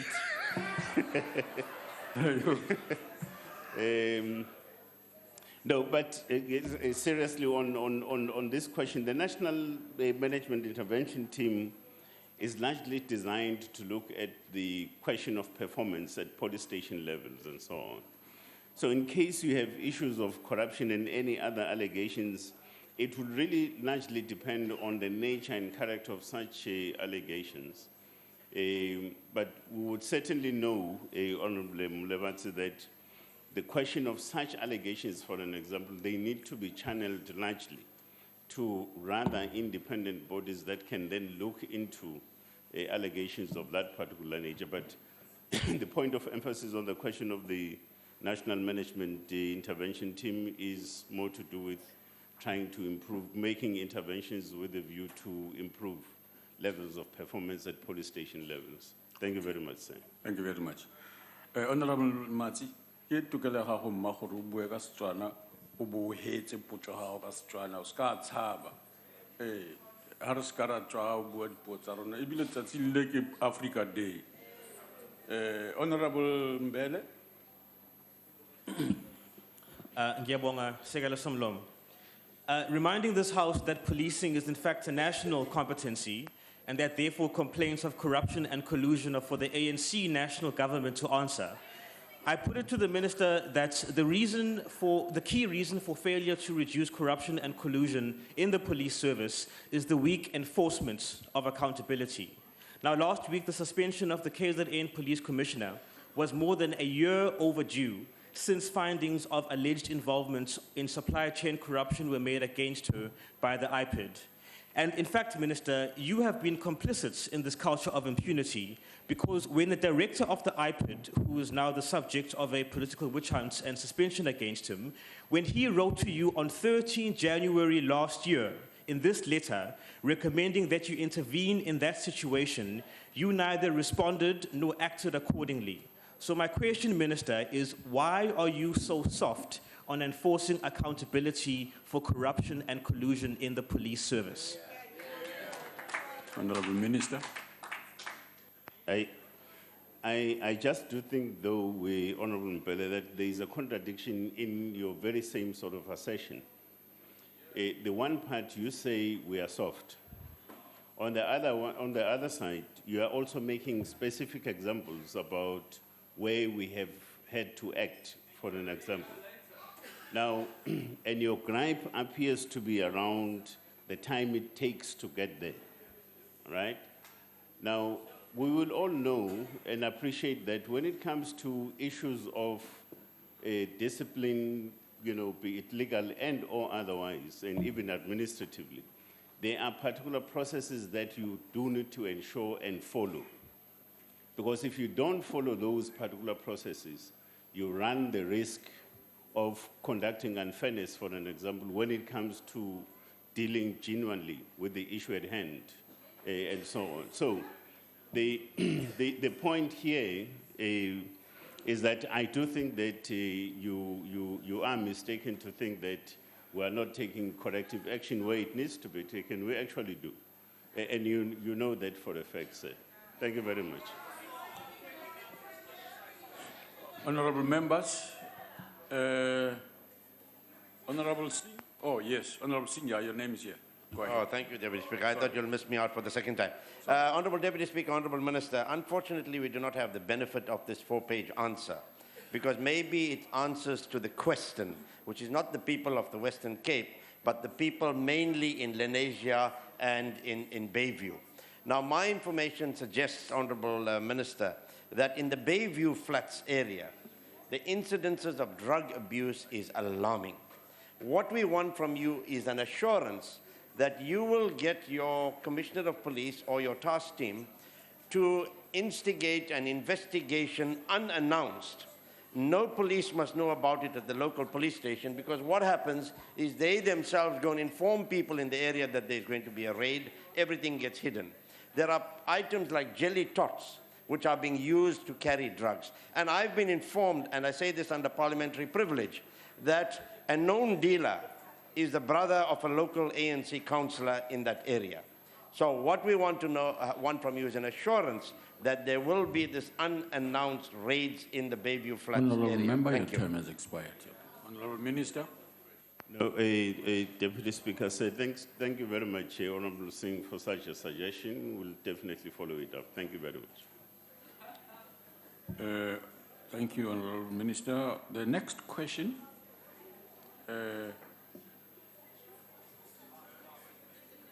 Are you Honorable Mkwangwa?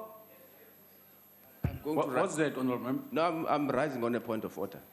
Deputy Speaker. Yes, yes. Well, it sits very unwell with me that the Minister of Police was allowed to complete his Q&A session without having taken out his handkerchief to wipe his face. Has he forgotten it at home by any chance? You are out I of miss it, order, please. Honourable Member. Take your seat. The next question is question 89, asked to the Minister of Police by Honourable Beekman.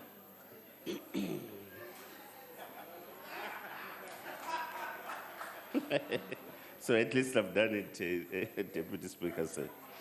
Yes, the provisioning of the topics concerning professionalism and ethics and ethical conduct forms an integral part of the basic training learning program and is offered by the trainers who were orientated before commencement of the program. Professional conduct is the very first module, which include topics such as patriotism, the SAPS Act, the core functions of the SAPS, objectives, vision, mission, and values of the SAPS, human rights as guided by the Bill of Rights, dress code, human resource policies such as sexual harassment in the workplace, minimum information security standards in the SAPS, the SAPS discipline regulations, corruption, anti-corruption strategy, Batupile principles, employee health and wellness, and diversity. Ethical conduct is an important value stressed throughout the basic training learning program and the organization as a whole. The initiatives are as follows. The Code of Ethics was developed for the SAPS and reflected in the basic training learning program, which refers to integrity, respect for diversity, obedience to the law, service excellence, and public approval. The Code of Ethics is also supported by the Batupile principles, which guides public servants in values, service standards, and delivery. The Code of Ethics deals primarily with police functions that are based on the Constitution of the Republic. The fundamental duties of the SAPS is to serve the community, safeguard lives and property, and protect all citizens against violence and intimidation, as highlighted in the NDP.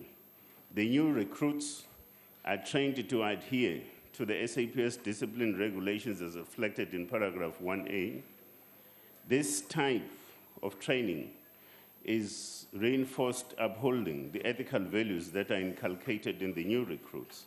The ethical principles are also reinforced and demonstrated in specific modules in the basic training learning program, such as dealing with victims of sexual offenses, domestic violence, vulnerable persons, as well as the use of force in terms of Section 49 of the Criminal Procedure Act. Ethical considerations play a role in the above mentioned due to the fact that human rights need to be considered as enshrined in the Constitution of the Republic. Work ethics and anti-corruption is woven as a golden thread throughout the content of the program, keeping the community to be served in mind and in line with the anti-corruption strategy. The Code of Ethics for SAPS is also brought into the program, highlighting specific ethical principles and conduct in the workplace, and this is supported by presenting the Code of Conduct for SAPS members. Thank you very much, sir. Thank you. Honourable Beekman. Thank you, Deputy Speaker, Honourable Minister. Thank you very much for the response. We welcome the fact that professionalism and ethical conduct forms part and parcel of the new basic training learning program. It's a clear indication that the process to develop a new generation of police recruit is well on its way. We believe all communities should support the process to ensure that all policemen and women act professionally at all times. The follow-up question: whether the new revised basic training learning program of the SAPS have been benchmarked with other international jurisdiction policing training programs. Thank you. Honourable Minister. Thank you very much, Deputy Speaker. In relation to specifically that question, in addressing our training needs and the manner in which we needed to move forward, it became essential that we also needed to conduct research on an ongoing basis, but also largely benchmark ourselves in accordance with international standards. We benchmarked, for an example, our training program against the UK program, which is a 2-year probation program. as well as the Namibian Police Basic Training Program, which is a 6-month duration kind of program.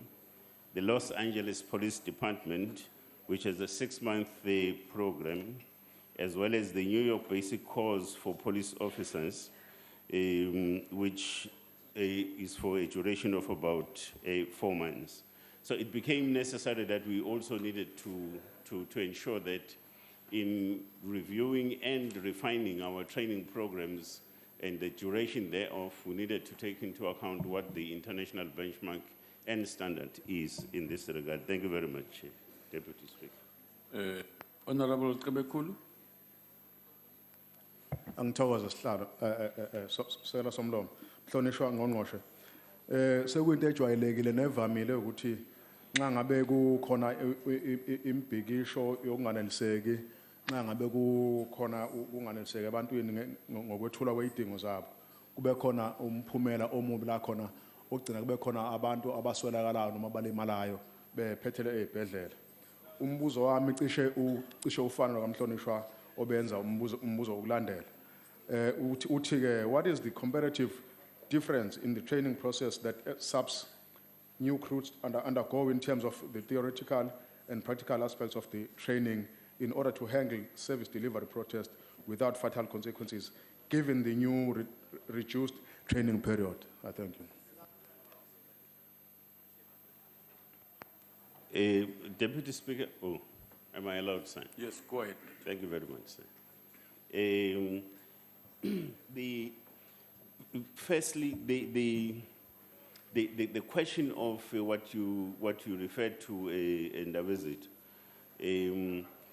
we are putting, for an example, if you look at the current training sort of program as we have it, before we had something like 2 days or 3 days of public order management and policing as part of the initial stages of a training program for new recruits. Now, it's no longer 2 or 3 days, it's actually 3 weeks, a full course on a question of crowd management, for an example. Precisely because our work as the police is such that we have got to respond to the demand of the time. And the demand of the time is that we have more regular sort of social activities in the form of public protests and so on. And therefore, we need to be adequately sort of equipped to be able to deal with that. The first stage is to deal with the mind of a police officer, for an example, in approaching a crowd management situation. The second issue that we're also focusing on, and I think we're briefing the Portfolio Committee today, is the question of how do we then inject efforts around the question of equipping ourselves adequately to manage crowd situations and so on. And that's the issue that also was spoken to by the Falam recommendations, the Falam Commission of Inquiry. So we are having a specific project that is also addressing that particular issue. Thank you very much, Deputy Speaker. Thank you. Honorable Mbele. Ngiyabonga futhi Sekela Somlomo. Minister, now, while a revised training curriculum for police cadets is great, and we discussed this in Portfolio Committee this morning, it means nothing if the SAPS is actually shrinking. A recent reply from you to a DA parliamentary question revealed that almost half as many new police officers came out of the SAPS training academies into active service in the previous financial year compared to 4 years ago. Furthermore, the numbers showed that the last 3 financial years of graduate numbers represent a more than 50% aggregate drop in outputs compared to the 2 financial years before that. This trend spells medium to long-term disaster for the fight against crime. So, Minister, in light of this, how will you provide strong political leadership to fix human resource management in our police service? Or would it not, in fact, be better for you to manage your human resources out of cabinet? Honorable Minister. No, thank you very much. Thank you very much, Deputy Speaker. I think that point is a relevant point insofar as having got to assist us in ongoing engagements, for instance, in refining human resources development fund, for an example, as an institution. In looking into the whole aspect of, for an example, how do we, in case you have a research work that tends to tell us or tends to point in the direction that you seem to be suggesting, that indeed we would have to engage with such facts and so on. But the fact of the matter is, we continue to attract young people into the South African Police Service, and we subject them to the training program as designed, and focusing on the training program that looks at how we have got to respond to the challenge of the day as the South African Police Service, but also largely the question of policing within the democratic context. So I think for me that question that you are raising is a question that is relevant for further sort of discussion and debate. Thank you. Thank you, Honourable Minister. The time allocated for questions has expired. Outstanding replies received will be printed in Hansard. We now come to notices of motion. Does any member wish to give notice of a motion?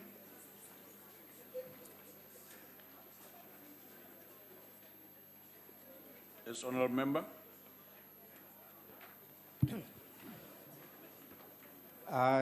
I hereby move on behalf of the ANC that in the next sitting, the House debates ways to expand access to primary health care services to benefit and improve the health status of our people in the urban and rural areas. I so move. Thank you. Thank you. Next. Next person with a notice for motion. Yes, Honourable Member. Thank you, Deputy Speaker. I hereby move on behalf of the ANC that in its next sitting, the House debates promoting the good governance, democracy, human rights, justice, and the rule of law in African continent. I thank you. Thank you. Next. Member. Notice of a motion. Yes, Honourable Member.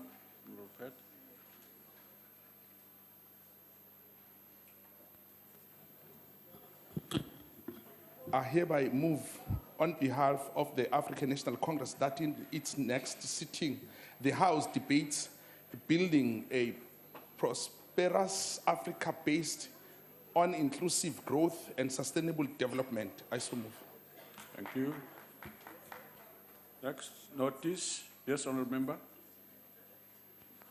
Thank you very much, Deputy Speaker. I give notice that I shall move at the next sitting of this House, that this House, noting the serious allegations of the close ties between the Gupta family and President Zuma, establish an ad hoc committee to investigate the alleged involvement of the Gupta family in the capture of state resources and undue influence over the executive, with the following terms of reference for the investigation. A, that during the inquiry, specific attention is paid to 1, the circumstances surrounding the purchase of the Optimum coal mine by the Gupta-owned qaurter Exploration and the subsequent contract awarded to qaurter Exploration by the state parastatal Eskom.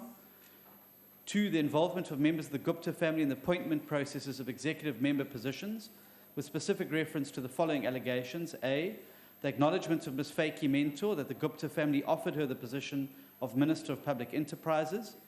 B, the allegations that the Gupta family informed Mr. Fikile Mbalula of his appointment to the position of Minister of Sports and Recreation prior to his actual appointment to the position. C, the acknowledgement of Mr. SABC Jonas that the position of Minister of Finance was offered to him by members of the Gupta family. And D, the allegations that the Gupta family was involved in the appointment of Mr. David van Rooyen to the position of Minister of Finance. 3, the claims that 2 Gupta-aligned advisors, Mr. Mohammed Bobat and Mr. Ian Whitley, were appointed to top-level positions alongside Mr. David van Rooyen, both when he started at National Treasury and when he subsequently moved to the Department of Cooperative Governance and Traditional Affairs. And 4, the undue influence on decisions regarding government advertising, spending, and subsequent departmental decisions to channel advertisements to the Gupta-owned New Age newspaper. B, that it proposed measures in line of the Assembly's oversight function that could prevent similar incidents from occurring in future appointments. that it consists of 11 members as follows: ANC 6, DA 3, EAFF 1, and other parties 1. That it exercise the powers in Rule 138 as may deem necessary for the performance of its task, and that it reports to the Assembly by no later than 9 September 2016. I so move, and the documentation on substantiation is with it. Make notice. Yes, Honourable Member at the back. Thank you, Honourable Deputy Chief Whip. On behalf of the ANC, that in its next sitting, the House debates accelerating the creation of opportunities in infrastructure, projects for young graduates, apprentices, and experiential learners. I so move. Further notice. Yes, Honourable Congo. Thank you, Deputy Speaker. I hereby move on behalf of the United Democratic Movement that at its next sitting, the House debates the powers of the Financial Services Board and the negative effect this has on the financial services industry. I so move. Thank you. Next notice. We now move to motions without notice. Honourable Hoop.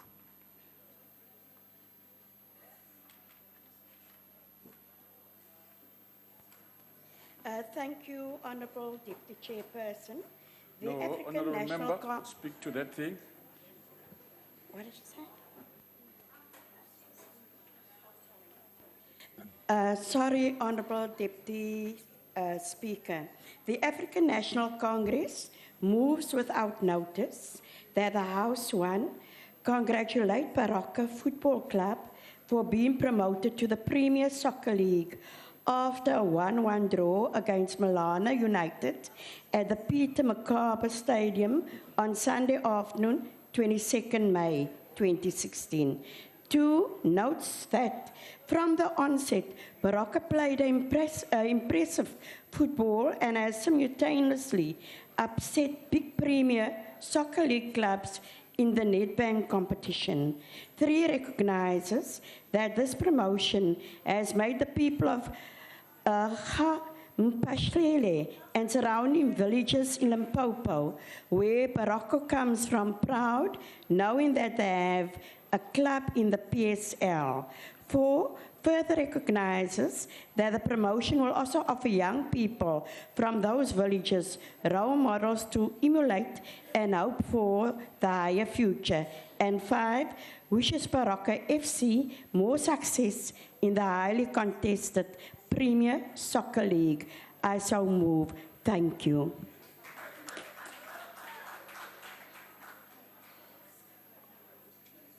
Are there any, what's this now? If there are no objections, I put the motion. No objections, agreed to. Yes, Honourable Member at the back there. Thank you, Deputy Speaker. I move on behalf of the NFP that this August House notes that members of the South African Police Service in Durban has discovered a drug manufacturing laboratory in Chatsworth where a new type of drug has been manufactured. 2, further notes that 3 men aged between 27 and 39 were arrested in Chatsworth drug bust and charged with possession of drugs. And finally notes that the new type of drug includes cannabis, pseudopredine, alcohol, gelatin, sugar, and citric acid, which is cooked together and molded to resemble the popular sweets called jelly babies. Wherefore, we call upon this House to congratulate the members of the SAPS in Durban for their vigilant and dedicated to combating the manufacturing and trade of drugs. Encourage all members of the SAPS nationwide to intensify all efforts to combat the scourge of drugs, which is destroying the social fabric of South Africa. I so move. If there are no objections, I put the motion. No objections, agreed to. Next, notice of a motion without, go ahead, Honourable Member. Chairperson, the African National Congress moved without notice that the House congratulate Mamelodi Sundowns for being 2015-2016 ABSA Premier League champions notes that this is after they beat Platinum Stars 1-0 on their final league match on Saturday, 21st May 2016. Further notes that Mamelodi Sundowns has also set a new ABSA Premiership record by reaching 71 points and 22 wins in 30 games. It realizes that they have not only broken their own record points, but also previous 16-team league records of 69 points, which was set by Kaizer Chiefs last season, and wishes Sundowns more success in their coming season. As Gamnaga, so move. There are no objections. I put the motion. No objections. Agreed to. Next motion.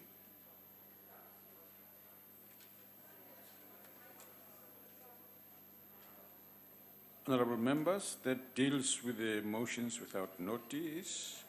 The Secretary will read the first order of the day. Consideration of request for approval by Parliament of draft regulations on levies and fees pertaining to the Community Schemes Ombud Service made in terms of Section 29(1)B, C, D, and E of the Community Schemes Ombud Service Act 2011, Act number 9 of 2011. Are there any objections to the approval by Parliament of the draft regulations on levies and fees pertaining to the Community Service Schemes Ombud Service? No objections. Agreed to.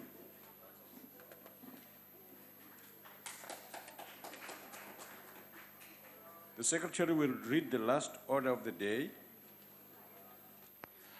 Debate on Africa Day, building a better Africa and a better world.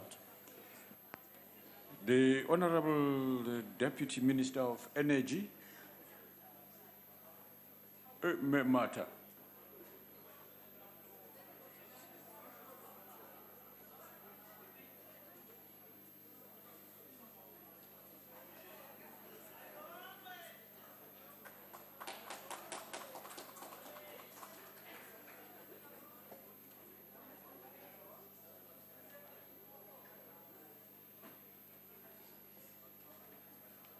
Hope you have the right speech, madam.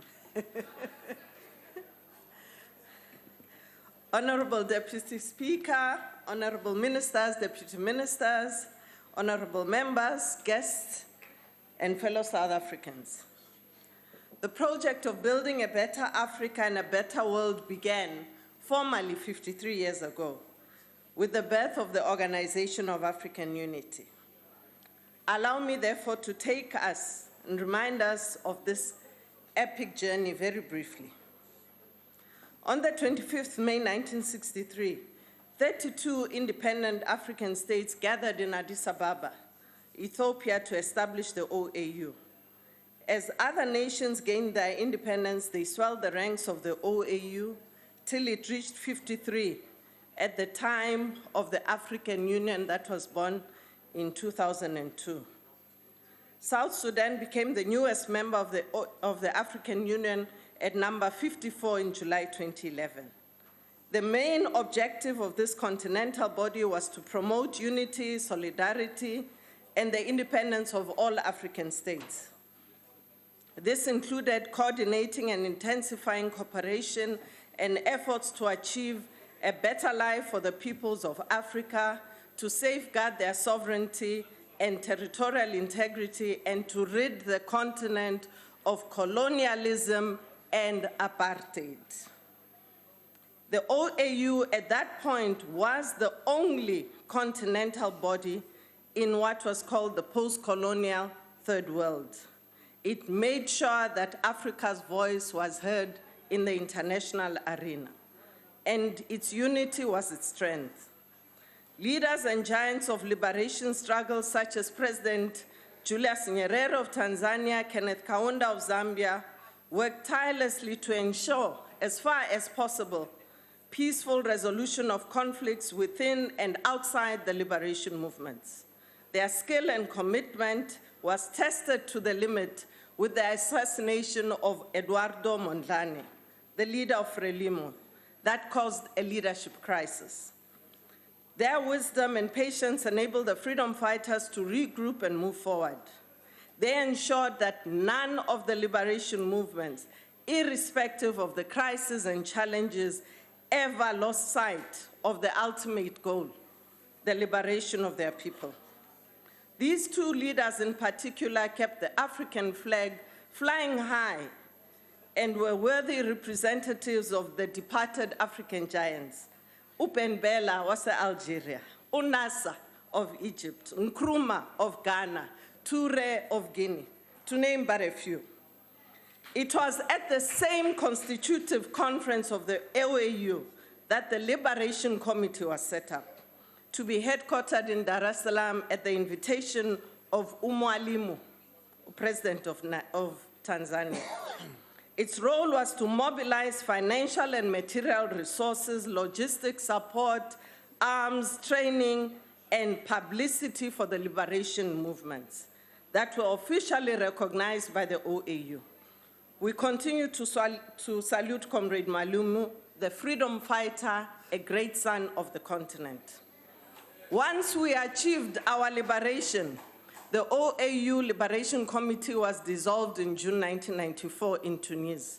On this occasion, Mwalimu said, and I quote, "The founding fathers of the Organization of African Unity set themselves two objectives: the total liberation of Africa from colonialism and racial minority rule on one hand, and Africa's unity on the other. The importance that they attach to the first objective can be judged from the fact that the establishment of the Liberation Committee of the OAU was decided at that inaugural meeting. Our role as a democratic government led by the ANC is to continue this proud legacy of anti-imperialism and international solidarity. South Africa has played an important role in conflict management and resolution in Lesotho, in the DRC, from the time of Mobutu, through the inter-Congolese dialogue that we hosted, as well as play a facilitation role in the Burundi crisis. We have taken our role of peacekeeping very seriously, as evidenced by our troop presence in South Sudan, Central African Republic, Cote d'Ivoire, DRC, as well as Burundi at different times in the recent past. I stand here today as a beneficiary of international solidarity and the African progressive movement. It feels good to be African. Throughout the 1990s, African leaders debated the need to amend the OAU structures to reflect the challenges of changing world conditions. The OAU Sirte Declaration of '99 called for the establishment of the African Union. The African Union was to build on the work of the OAU and accelerate the process of Africa's integration as it sought to support efforts to fully integrate the continent into the global economy and address the myriad social, economic, and political challenges of the member states. The subsequent 3 summits laid the ground for the formal launch of the AU in 2002 in Durban. The contact group of frontline states was constituted in the 1990s, comprised Angola, Mozambique, Zimbabwe, Tanzania, Zambia, as well as Nigeria, which insisted that it wanted to participate and was given observer status. This was at the height of the apartheid regime's desperation for survival. That was conducting undeclared war on neighboring states in violation of all international laws. Both sides declared that there would be no independence for Namibia as long as there was any danger of SWAPO election victory. Siyazi wins again. The conceptualization of the Harare Declaration began in 1989, led by O.R. Tambo, who, because of his political astuteness and extraordinary capacity for strategic thinking and analysis, had begun to read the signs of the end of the Cold War, aptly depicted by the collapse of the Soviet Union. He had been observing and following developments on both sides of the Berlin Wall, and correctly predicted that there would be a shift in international relations and focus, and that there would emerge an international consensus towards peaceful resolution of regional conflicts. He then asked a team of young cadres, Neo Mukangwa, Joel Nechitenze, Frini Jinwala, Mwako Ramotlodi, just to name a few, to put together a discussion document, which they did, which was then approved by the African National Congress and they went on to take this document, which was approved by the contact group, the Frontline States Contact Group, who were meeting in Harare. That is how the Harare Declaration was born. It outlined what were the basic minimum tenets for any negotiation with the racist regime. And these were the immediate release of all political prisoners, the unbanning of all political organizations and people's organizations, free and safe return of all those in exile, free political activity, and a commitment to building a united, free, non-racial, non-sexist, democratic South Africa. The contact group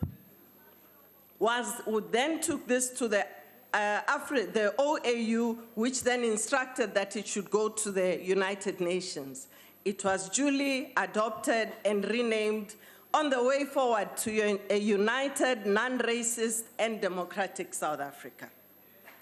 The Harare Declaration was a very critical document as it reaffirmed the commitment of the ANC, of the continent, and of the world to the goal of a free, democratic, and prosperous South Africa that would take its rightful place among the nations, among the community of nations. It was therefore critical that during formal negotiations in South Africa, all efforts that sought to enshrine minority rights were defeated in CODESA. However, the ANC sought to reassure any peace-loving Democrats through the adoption of certain concessions for a limited period as a gesture of goodwill. It is what we refer to as the sunset clause. We are the architects and the midwives of this democracy, and we will defend it with whatever we can. In 1957, let me take you back, on his return from a year of studying in Colombia in the US, Professor Z.K. Matthews came back convinced that we needed to mobilize to isolate this racist regime from the world community. This call was then taken up by President Albert Lutuli, who repeated his call to the international community during his acceptance speech of the Nobel Peace Prize. This also became the clarion call and an important pillar of our struggle. President O.R. Tambo then tabled a resolution at the United Nations after receiving blessings from our continental body. It was by no means an easy feat, as there were many who tried to stop this forward march to the liberation of our people. With the support of the OAU, OR took this to the UN. Dumanokwe carried the torch forward at the UN and passed on the baton to Johnny McCartney, who played a critical and pivotal role in lobbying and mobilizing the people of the US and pressurizing the US government to adopt and enact sanctions against Pretoria. Once that was done, the others followed. That is how we got the expulsion of the racist regime and sanctions adopted. Many efforts, including that of President Kenneth Kaunda, who on behalf of the OAU went to the Nordic countries, resulting in the Oslo Conference Against Apartheid in 1972, that had a major impact in Europe and ensured that the support for the liberation struggle and the anti-apartheid movement grew in leaps and bounds. Liberation was unstoppable. All the above can only point us to the challenge of today and tomorrow. The African Union is focused on the twin goals of peace and prosperity through economic integration of its member states. The world is increasingly integrating, global economy is on a slowdown, democracy in the emerging world is facing sustainability challenges. The question, therefore, is what does this mean for Africa? What kind of leadership is required to navigate the challenges of the moment? I would like to submit that Africa needs to invest more in ensuring that democracy is sustained, that Africa remains united, particularly in multilateral fora. Most of the fastest growing economies are in Africa, and Africa needs to take advantage of its natural and human resources to give effect to the Africa rising notion. All of us here, elected representatives of the people, need to rise to these challenges. Key to our work is to ensure continued and sustainable infrastructure investment across the continent to achieve both regional and continental integration for increased intra-Africa trade.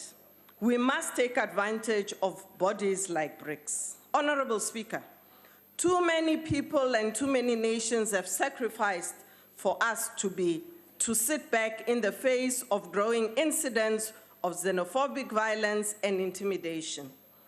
We are witnessing an upsurge in overt racism. As a woman who has lived the reality of triple oppression, I am completely appalled at the total lack of sensitivity and empathy for the suffering of the vast majority of our people. It is clear that the centuries-old yoke of colonialism and apartheid cannot be overcome in 22 years. The real legacy of apartheid's spatial construct ensures that the unacceptably large numbers of Black people face continued exclusion from the mainstream economy, continued marginalization, and lack of access to opportunities as they live far from the centers of commerce, economic activity, and development. The totally insensitive utterances of members here who have never had to pay any reparations and instead feel a sense of entitlement is actually quite hurtful. You'll be well advised to listen to Umazibuko Lohambileyo. Let us all put hands to the wheel and build a truly united South Africa. Your time has expired. Forward to 2063. Siyakuba. Honorable Mukhalapa.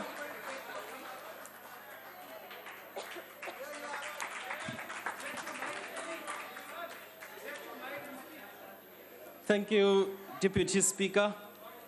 Today marks the 53rd anniversary of the formation of the African Union.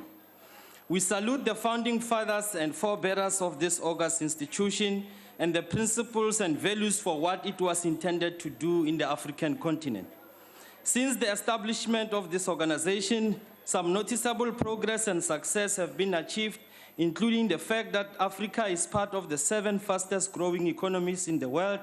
Most renowned long-bill rouleurs, great thinkers and writers, leaders and sportsmen are in Africa. The aspirations of Africans to access basic services of telecommunications, water, electricity, health, and education is progressively realized. Much work still needs to be done. Mr. Speaker, the youth bulge, which is a source of human capital in the continents, provide hope for the future of this great continent.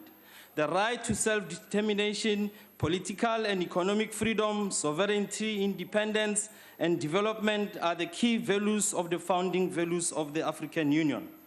Agenda 2063 envisage a paradigm shift to ensure, amongst others, an inclusive growth, sustainable development, integrated continent, good governance, democracy, human rights, justice, and rule of law, peaceful and secure Africa.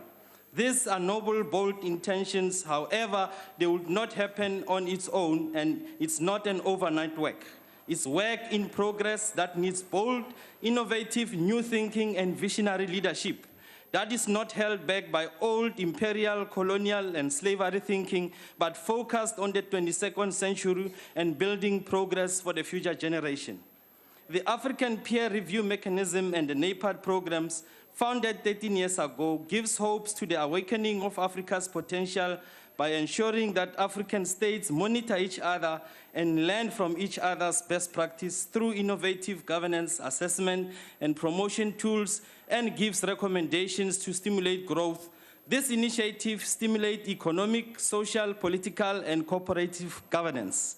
However, the challenge to this noble program is member states' reluctance to voluntarily participate in the review process. Only 17 members of the 35 has been assessed. Chairperson, however, let me highlight some of the failures and challenges facing Africa and adversely affecting the progress of its people. These include the fact that Africa still has the longest-serving dictators who do not want to pass on power, who continue to act with impunity and oppress its people. Human rights abuses are still prevalent, highest level of poverty, unemployment, and inequality, diseases and sickness. Civil wars, genocide, political intolerance, and homophobia are the order of the day in Africa, which is against the spirit of the establishment of the AU. Chairperson, the continued persecution, harassment, and arrest of opposition leaders is shameful and must be challenged. Democracy, freedom of thought and expression, as well as media freedom, should be championed according to the principles and values espoused in the African Charter of Democracy, Elections, and Good Governance. The cancer that is enraging the continent is the third termism and illegal amendments of constitutions to allow leaders to stay in power against the popular will, as we've seen in Burundi and Rwanda and the DRC. Together with unconstitutional changes of power and rigging of elections, this has led to political and civil violence that leaves many women and children displaced and vulnerable, and robbing Africa of its future. Chairperson, on trade side, Africa is lagging behind in intra-Africa trade. There is trade deficit. Infrastructure, red tape, and protocols still remain the main obstacles to unlock trade potential. The AU needs to stand firm on its principles and values by ensuring that human rights abuses must not go unaccounted for and prosecuted. The call by the AU to encourage its members to withdraw from the ICC is ill-advised. The ICC is the only institution that can offer justice for many Africans who seek justice for human rights atrocities, tortures, displacement, and killings. The African Court of Justice has been a disappointment, together with the AU Human Rights Commission, which has failed to act independently and are always subjected to political pressure. Just like the disbandment of the SADC Tribunal Court, which was shut down because Robert Mugabe did not like it as it ruled against him. The AU resolution to absolve the head of states and senior officials from prosecution for human rights abuses is an indictment on the AU principles and values of equality before the law and the rule of law. Chairperson, the AU has let down the people of Burundi by not approving the deployment of 5,000 peacekeeping mission to Burundi merely because the Burundian government objected. What about the UN responsibility to protect principle? While innocent civilians are killed and displaced by government forces, allowing military and human rights observers is not enough to ensure safety of the civilians.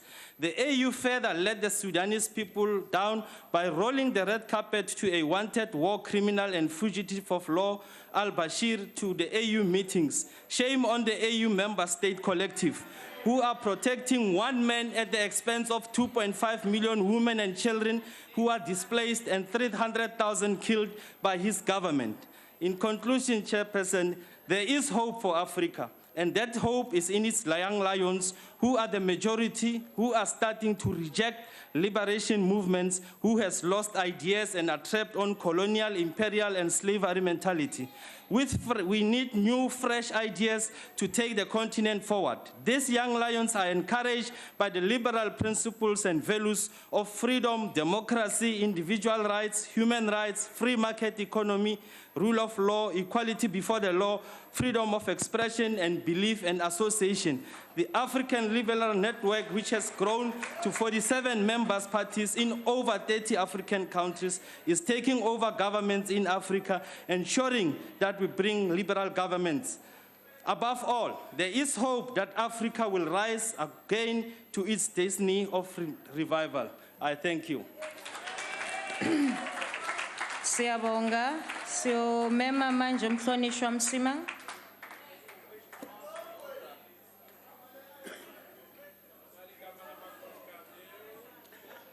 Thank you, Honorable House Chair. Today, we mark the birth of the Organization of African Unity, born to facilitate solidarity and stability on our continent and to celebrate our shared achievements. When we speak of building a better Africa, it is right that we also say, and a better world.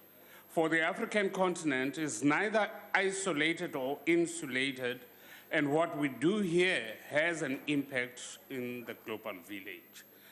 This became evident in the last century with the awarding of the Nobel Peace Prize to Nkosi Albert Luthuli.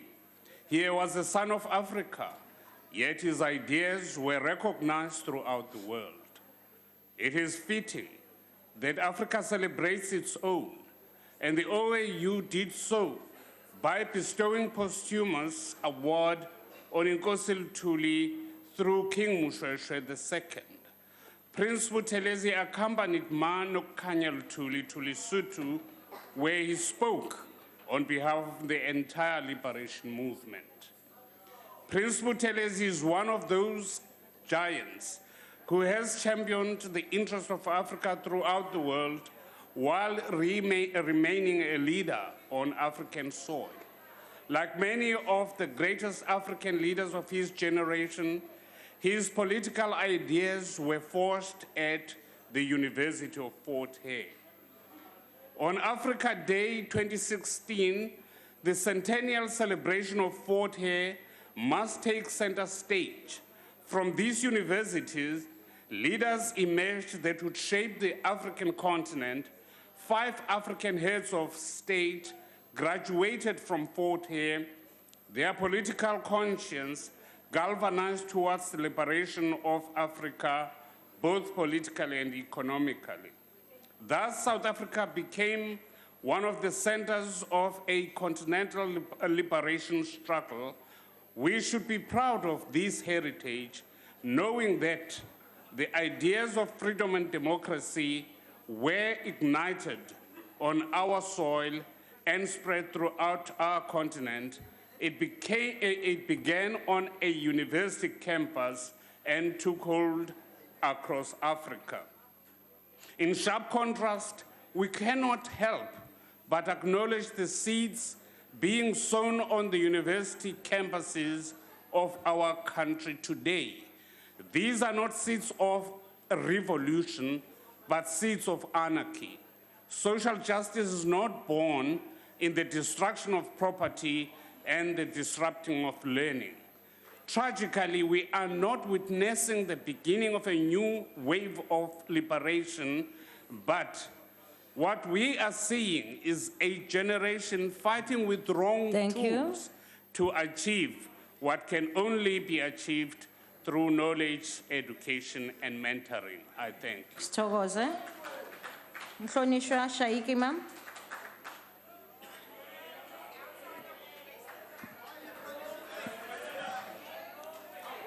Thank you, Honorable Chairperson.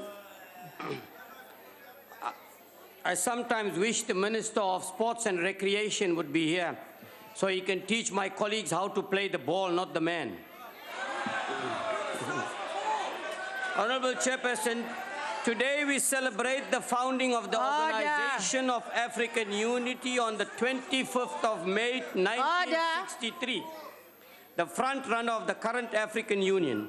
On this day, leaders of 30 of the 32 countries in Africa which had gained independence gathered in Addis Ababa to sign the founding charter giving birth to the ideal of a united Pan-Africa. I'm not surprised with the noise you're making. You've been exposed in this house for your fraud, for your corruption, your lack of service delivery, been exposed here. Today, firstly, political unity will require an Africa without artificial borders which have been imposed by colonial powers during the partition of Africa. At the heart of political unity will be the absolute requirement of democracy, where the will of the people will be expressed within a culture of human rights. Secondly, economic unity will also be of great importance, and the National Freedom Party believes that a single currency should be considered in the long term to facilitate continental trade. Africa is also rich in natural resources, but they are currently exported as raw materials to other continents for refinement. In an economically united Africa, these raw materials should be transformed into commodities to boost continental trade and industrial development. Thirdly, social unity in Africa will be found in its rich tapestry of human diversity. A better Africa will become great because of its people bound together by the ancient thread of Ubuntu, which emphasizes the interdependent relationship we have as individuals.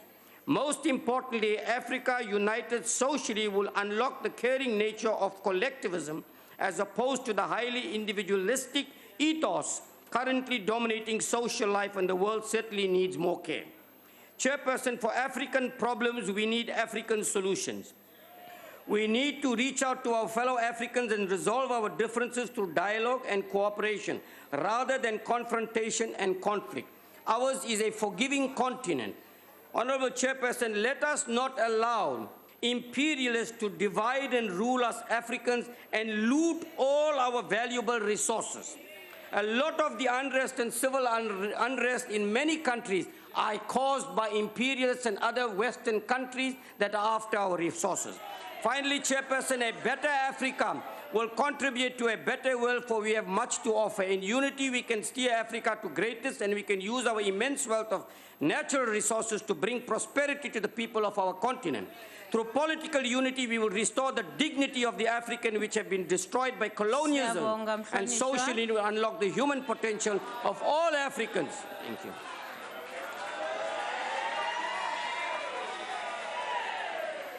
Sithokozeke kwanele. Siyabonga.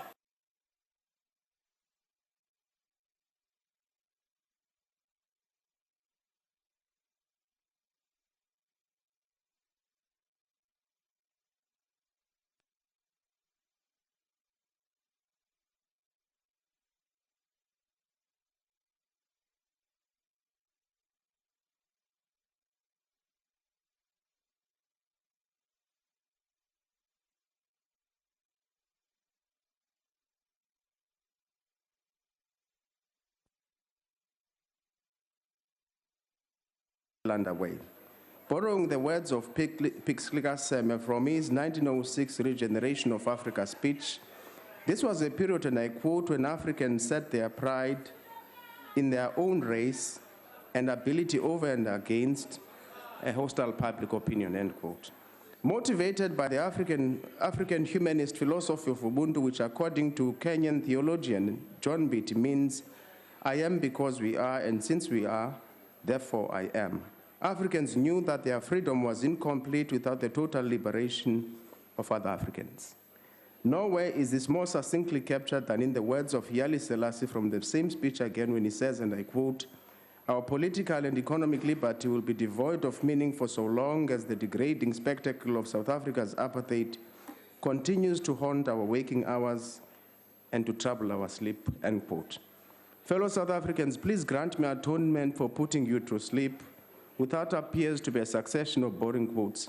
However, the underlying message here is that during our time of need, South Africa was Africa's business. We dare not now turn our backs on Africa in their hour of need. Therefore, Africa and the challenges is our business. Let me also hasten to add that much has been achieved since the establishment of the AU in 1963. However, in a sad irony of history, the midwives of the rebirth of Africa, like crocodiles eating their young, once in power turned on their own people and decided to be the worst oppressors than their former colonial masters. Most African governments have hardened into autocracy and often go out of their way to subvert checks and balances that seek to ensure governments are unaccountable and that democracy fails. The question is, how can we get past these challenges and build a better Africa? In line with Africa Vision 2063, we have to build an Africa of good governance, democracy, respect for human rights, justice, and the rule of law. We have to embark on a people-centric development that heeds the wise words of Darren A. Smogli and James A. Robin in their book, Why Nations Fail, when they say, and I quote, "Building inclusive institutions that will translate into meaningful change will only occur when a broad segment of society, the youth in particular, mobilizes and organizes in order to effect political change and does so not for narrow sectarian interests or to take control of extractive institutions, but to transform extractive institutions into more inclusive ones for the benefit of all."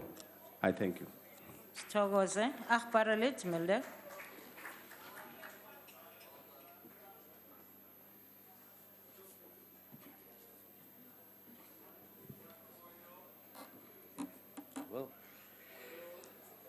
Chairperson, the question today, are we building a better Africa? We achieved successes and failures. In 2015, the Euromonitor found that 5 of the 10 fastest growing economies in the world was in sub-Saharan Africa. The region as a whole achieved the 2nd fastest rate of growth behind Asia. Surely that is success and positive. But weak infrastructure, electricity shortages, etc., is some of Africa's challenges. One example, in Ethiopia, one of Africa's largest and most dynamic economies, only 34% of the roads are paved. Now, sir, let's stop blaming a colonial past for all these problems. Most African colonies became independent more than 50 years ago. If you want to blame the past, first compare these African countries with colonies in Asia that became independent at the same time and are doing much better at the moment. Then you realize that bad decisions, unrealistic economy policies, corrupt leaders, and internal strife in Africa caused many of these problems. Take Liberia for an example. It was founded in 1847, 169 years ago, and not as a colony. Gestig deur vrywordende Amerikaanse slawe. Hoewel hulle nooit gekoloniseer was nie, is daar vandag steeds groot armoede en is hulle getuister met etniese geweld en konflik. Al Afrika's probleme kan nie net op kolonisasie en aan sogenaamde onderdrukking geblameer word nie. As ek van suksesse en mislukkings in Afrika praat, is hier lede in die raad wat sê as Afrikaner is ek nie deel van Afrika nie. Ek mag nie van ons suksesse en ons mislukkings praat nie. Hoe kortsigtig? Asof hulle kan besluit of ek my as deel van Afrika sien. As Afrika of Suid-Afrika tot niet gaan, dan raak dit my en my kleinkinders soos almal ander hierso terwoordig. Ek het nie 'n tweede adres nie en my taal word net hier gepraat. Hulle aanvaar die Arabiere in die noorde van Afrika, maar die Afrikaners in die suide van Afrika nie. Tijdens my besoeke aan Afrika-lande as adjunkminister destyds, was er altyd groot waardering vir ons boere se kennis en se produksievermoë. Waar Afrika die wêreld se natuurlike kosmandjie behoort te wees, word die vasteland se landpotensiaal tans vermors. Van die 48 lande in Afrika suid van die Sahara was 35 teen 2000 netto invoerders van kos. Afrika se aandeel in die wêreld uitvoer van kos het sedert die 70 gehalveer. Op hierdie tydstip is daar 26 Afrika-state wat amptelik vra, ek is getuie daarvan, of daar nie landbouers of boere van Suid-Afrika is wat by hulle kan kom boer om te help nie. In Afrika word hulle kennis en hulle word waardeer, maar in Suid-Afrika vir kortstondige politieke redes word hulle beskuldig. Ek sê dis in belang van Afrika dat hierdie potensiaal benut word en dat almal wat kan, ons almal saam, ook die Afrikaner boere, toegelaat word om 'n bydrae te maak. In that way, we all together can build a better Africa. I thank you. Dankie. Akhbaralit Dakle.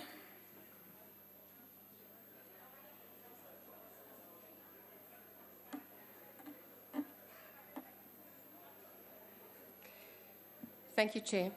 With Africa Day on our minds and the topic of building a better Africa and a better world before us, 3 things come to my mind: extremism, political unrest, and trade.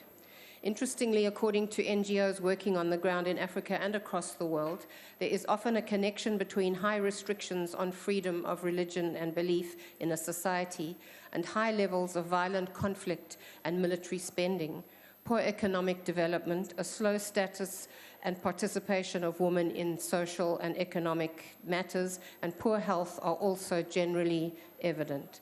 The ACDP deplores the impact of extremism across the globe and in Africa, where terror groups like Boko Haram burn down towns and abduct and kill with no constraints. No country in the world, including Africa, can afford to be complacent regarding the need to diligently protect freedom of religion and belief, or the need to deal decisively with violent extremists and terrorism. It is true that migratory movements in Africa have become more complex in recent years, and South Africa, which is a preferred destination for various categories of migrants and refugees, has been recorded as receiving one of the highest number of asylum seekers since 2008. This is placing a huge burden on South Africa, as asylum seekers and refugees have freedom of movement, can study, work in the country, and are in addition able to access a range of social services. Large numbers of economic migrants under the guise of refugees lodge asylum applications, clogging an already overburdened system. Irregular migration is largely impacting on the country's economically depressed communities, which are affected by escalating rates of unemployment. Irregular migrants settle in these communities, creating real and perceived competition for scarce resources, resulting in tension between host communities and non-nationals. Now, the ACDP is of the view that addressing the causes of migration remains central in the current migrant crisis at home and worldwide. In Africa, for example, underdevelopment contributes greatly to migration. The Common African Position on Migration acknowledges that poor socioeconomic conditions, such as a lack of job opportunities, high unemployment, poverty, lack of investment in sustainable development, political instability, and armed conflict all stimulate migration. The ACDP believes that increased investment in Africa from countries in the north, with a view to stimulating the economies of Africa, could help reduce south-north migration, as significant numbers from Africa head north daily in an attempt to leave the continent. The benefit to other parts of the world, and the EU in particular, should be obvious. 1.8 billion euros have been budgeted by the EU to assist with migration issues in Africa, while 6 billion euros have been budgeted for migration issues in Turkey. South African members of parliament recently appealed to EU counterparts to seriously consider the benefits to Europe of an increased budget for Africa. And I will post the rest that I have to say. Thank you. Isikhulumi esilandelayo umhlonishwa Tom.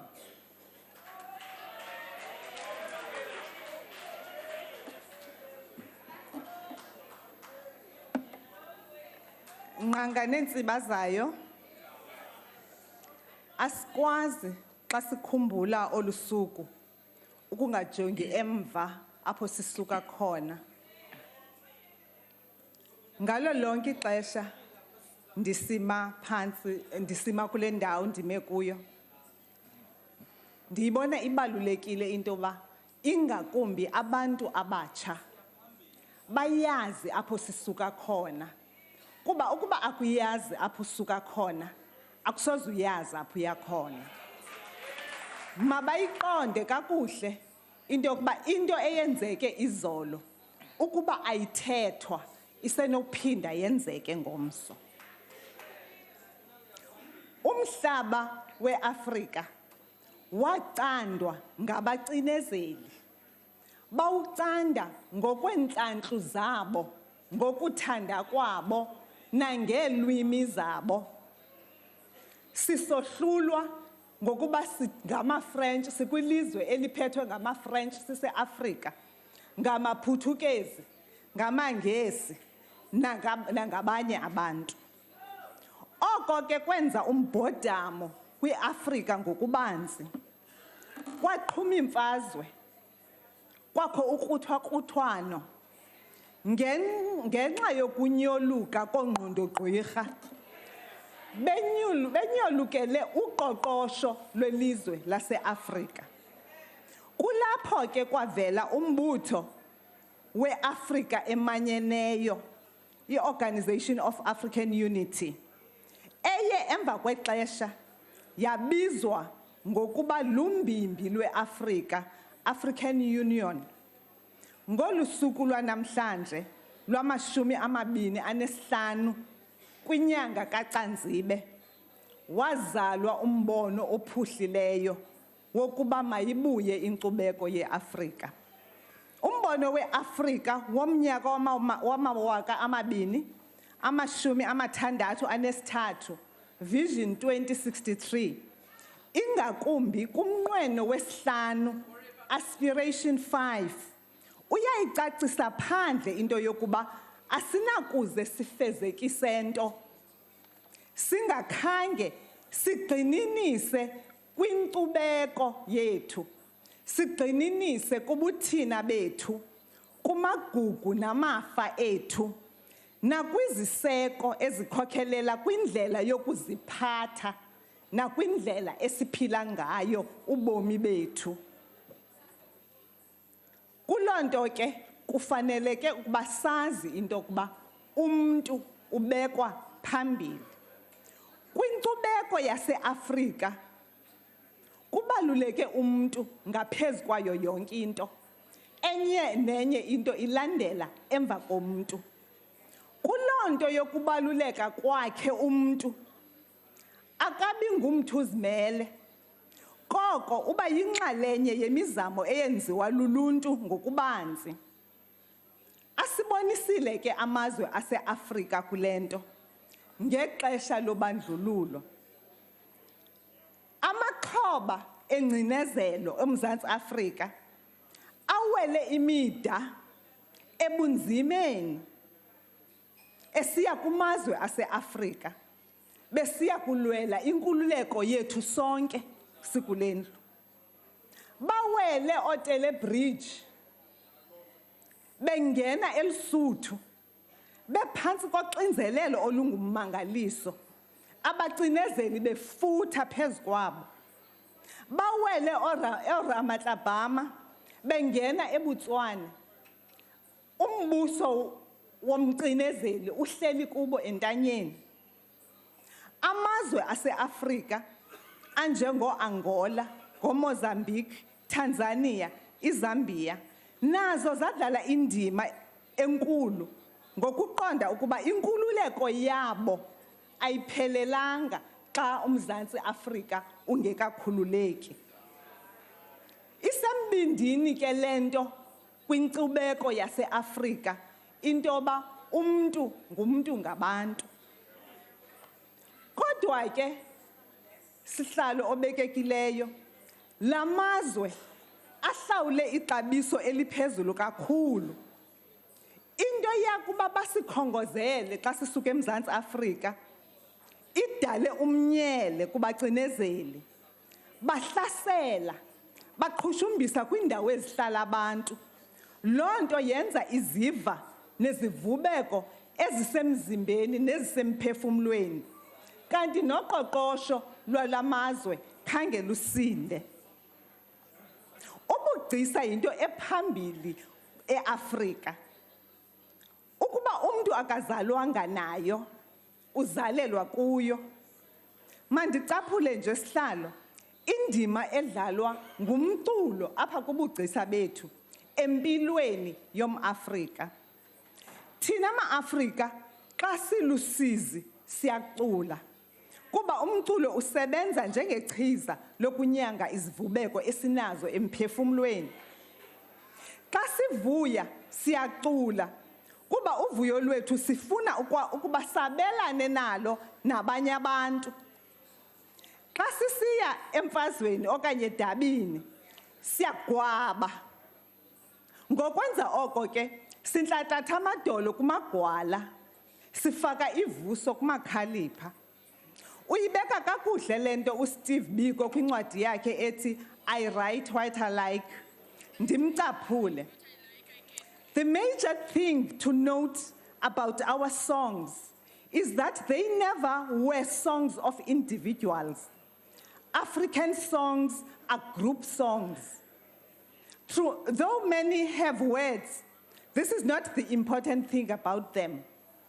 These were adapted to suit the occasion and had the wonderful effect of making everybody read the same things from the common experience. Yiba nombono wabantu besebenza nzima ecani kwendlela bephethe ipeki okokusile bebetha besebenza. Ingoma iwuthatha lo msebenzi unzima kangaka iwenze ube lula. Sinjalo ke thina ma-Afrika. Umongameli kwintetho yakhe yobume besizwe ukhuthazile ukuba kuculwe umhobe wombimbi lweAfrika. Siliqhobela izandla isebe lobugcisa nenkcubeko ngokunika izikolo ushicilelo lomhobe ne-flags ngokunjalo. Honorable Chairperson, it is important that Pan-African ideals are fully embedded in all school curricula, and Pan-African cultural assets like heritage, folklore, languages, film, music, theater, literature, festivals are enhanced. Chairperson, culture, heritage, and common identity and destiny must be the center of all our strategies so as to facilitate a Pan-African approach and the African Renaissance. Xa ndigqibezela, mandicaphule kulo mhobe womanyano ye-Afrika. Baralibaradi ba-Afrika, namayalitsatsi linamayalihumati lihudima.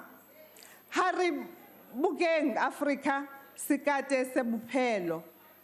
Diyathanda ukuthi enkosi kakhulu i-African National Congress ithi masihlale siyazi indima yethu njengama-Afrika.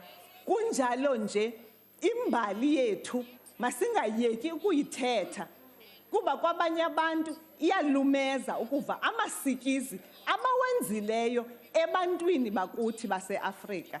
I-Afrika mayiwathethe la mabali, i-Afrika iqulunqe indlela eya phambili. Ndiyabulela. Siyabulela mhlonishwa. Mchabiseki Nchaisa.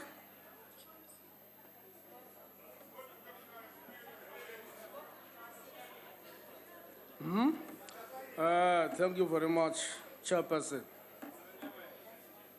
This day has been given a theme of, I quote, the year of human rights, then women in particular. So in celebrating this day, we should therefore remember and sympathize with the parents of the girls that were kidnapped by the notorious Boko Haram in Nigeria, the country that is #1 in economy in Africa. We still wonder why the President Muhammad Buhari is still unable to fight this dangerous group so that these young women may return home safe. It is in women that we should invest. Therefore, Africa cannot allow a situation of this nature where women will be kidnapped. As Africans, we should come together and fight the social and economic evils so that we promote economy in our country, rather in our continent. It is when we are together that we can realize the vision of silencing guns by 2020 and put an end to the civil wars in our countries, African countries, because we want peace in Africa. However, it should start with the African leaders to be exemplary and bring peace to the continent. It is time now for other leaders to step down, not to hold on to power, as in the case of a bulldog tenacity. They should give up, because once this traditional leader, this president hold on to power for a long period, it is then that there will be no peace, because there will be challenge. So we call upon those leaders now, at least to call it a day and give chance to others. We should fight for the economic growth of Africa so that all gains would be shared amongst all people. then the challenge of unemployment, inequality, poverty will be fought, because it is not only affecting South Africa, but Africa as a whole. It is important, therefore, that Africans should support one another. Again, Chairperson, we should learn as Africans to respect other people's culture in their diversity and their human rights. African leaders should learn to observe the rule of law so that now there should be peace in our continent. Of course, we don't want these civil wars and the destruction of property, because that puts our country or continent in a very bad state of affairs. Coming to African languages, we say charity begins at home. We cannot start by introducing a language that is from overseas. Okay, 30 seconds. 13 seconds beyond your time. That is why it's in red, Babu Chaisa. Is it? Okay. Ngiyaxolisa nangabe ungayiboni. Mhlonishwa Mabinda. Soleto, Honorable Chair and Honorable Members. We are here today to commemorate the Africa Day. This day still speaks to the fact that there is still oppression of African people worldwide. It is 53 years since Ghana became the first African nations to gain majority rule and replaced a white-led regime with an African rule. And more than 22 years after Azania supposedly defeated apartheid. Despite the length of time, we find ourselves still commemorating Africa Day.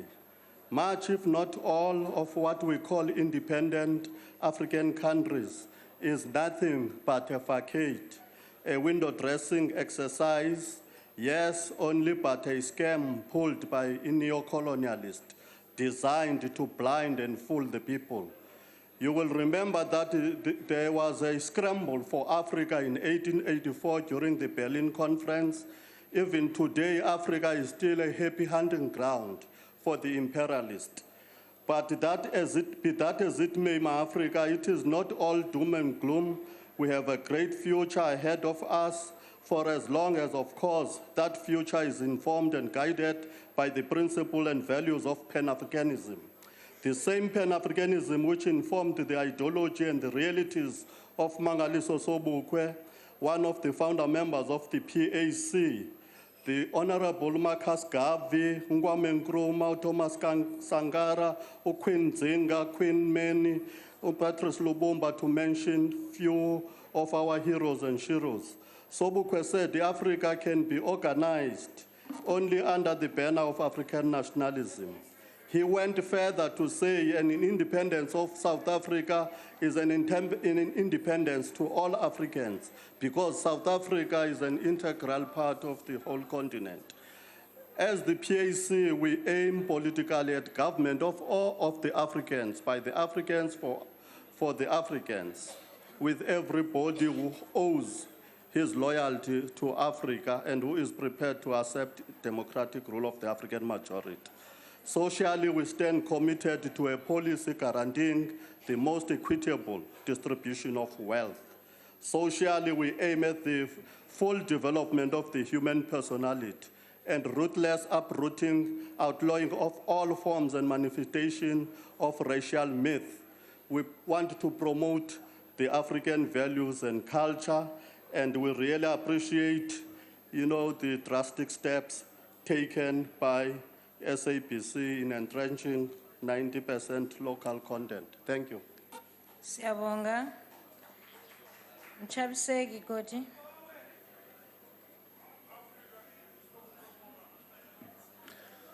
Thank you, Honorable House Chair, comrades and honorable members. Africa Day represents the validation and triumph of Pan-Africanism against the colonial balkanization of Africa. It marks progress over parochial localism. As we celebrate freedom, we honor service, the service of those who fought for Africa, for dignity and the right to call our souls our own. From the leaders of slave revolts in the plantations to the guerrilla fighters against colonial subjugation. Nat Turner, Harriet Tubman, Paul Bogle, Dedan Kimati, Josiah Tongogara, Chris Hani, Gerald Nkondlo, Sabelo Palmer. As we celebrate freedom, we must achieve progress. Progress in giving a better life for our people. Release the potential and creativity of our youth. We need peace and security for our mothers. The poverty that is embodied on them be banished. Children must be raised in stable, happy families with enough food and shelter for all. Let the leaders of our continent not betray our dreams. Let the flame of freedom and unity burn eternally in our hearts. Africanism is the only progressive outlook for the development of the Africa of our dreams. William Bladen, Sylvester Williams, W.E.B. Du Bois, Marcus Garvey, Oginga Odinga, Kwame Nkrumah, Sekou Toure, Haile Selassie, Kambarage Nyerere, Gamal Nasser, Eduardo Mondlane, Patrice Lumumba, Augustino Neto, Ben Bella, Herbert Chitepe, Prixley Kaseme, A.P. Mda, Oliver Tambo, Robert Sobukwe, Peter Aburoko, Zef Mutuping, John Pokela, Amelka Cabral, Captain Thomas Sankara, Colonel Muammar Gaddafi. Dr. Kenneth Kaunda, you were there from the beginning till now. You have seen it all. Bob Marley sang, Africa Unite. How good and how pleasant it will be before God and man to see the unification of all Africans. This year we celebrate Africa Day more meaningfully. Haiti will this year become a full member of the African Union. The African slaves revolted and militarily defeated France to declare themselves free and a republic about 212 years ago.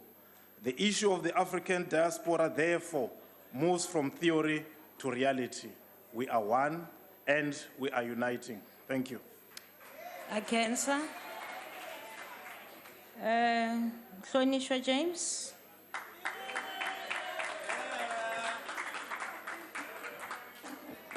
House Chair, 20th century post-colonial Africa was a continent of pity.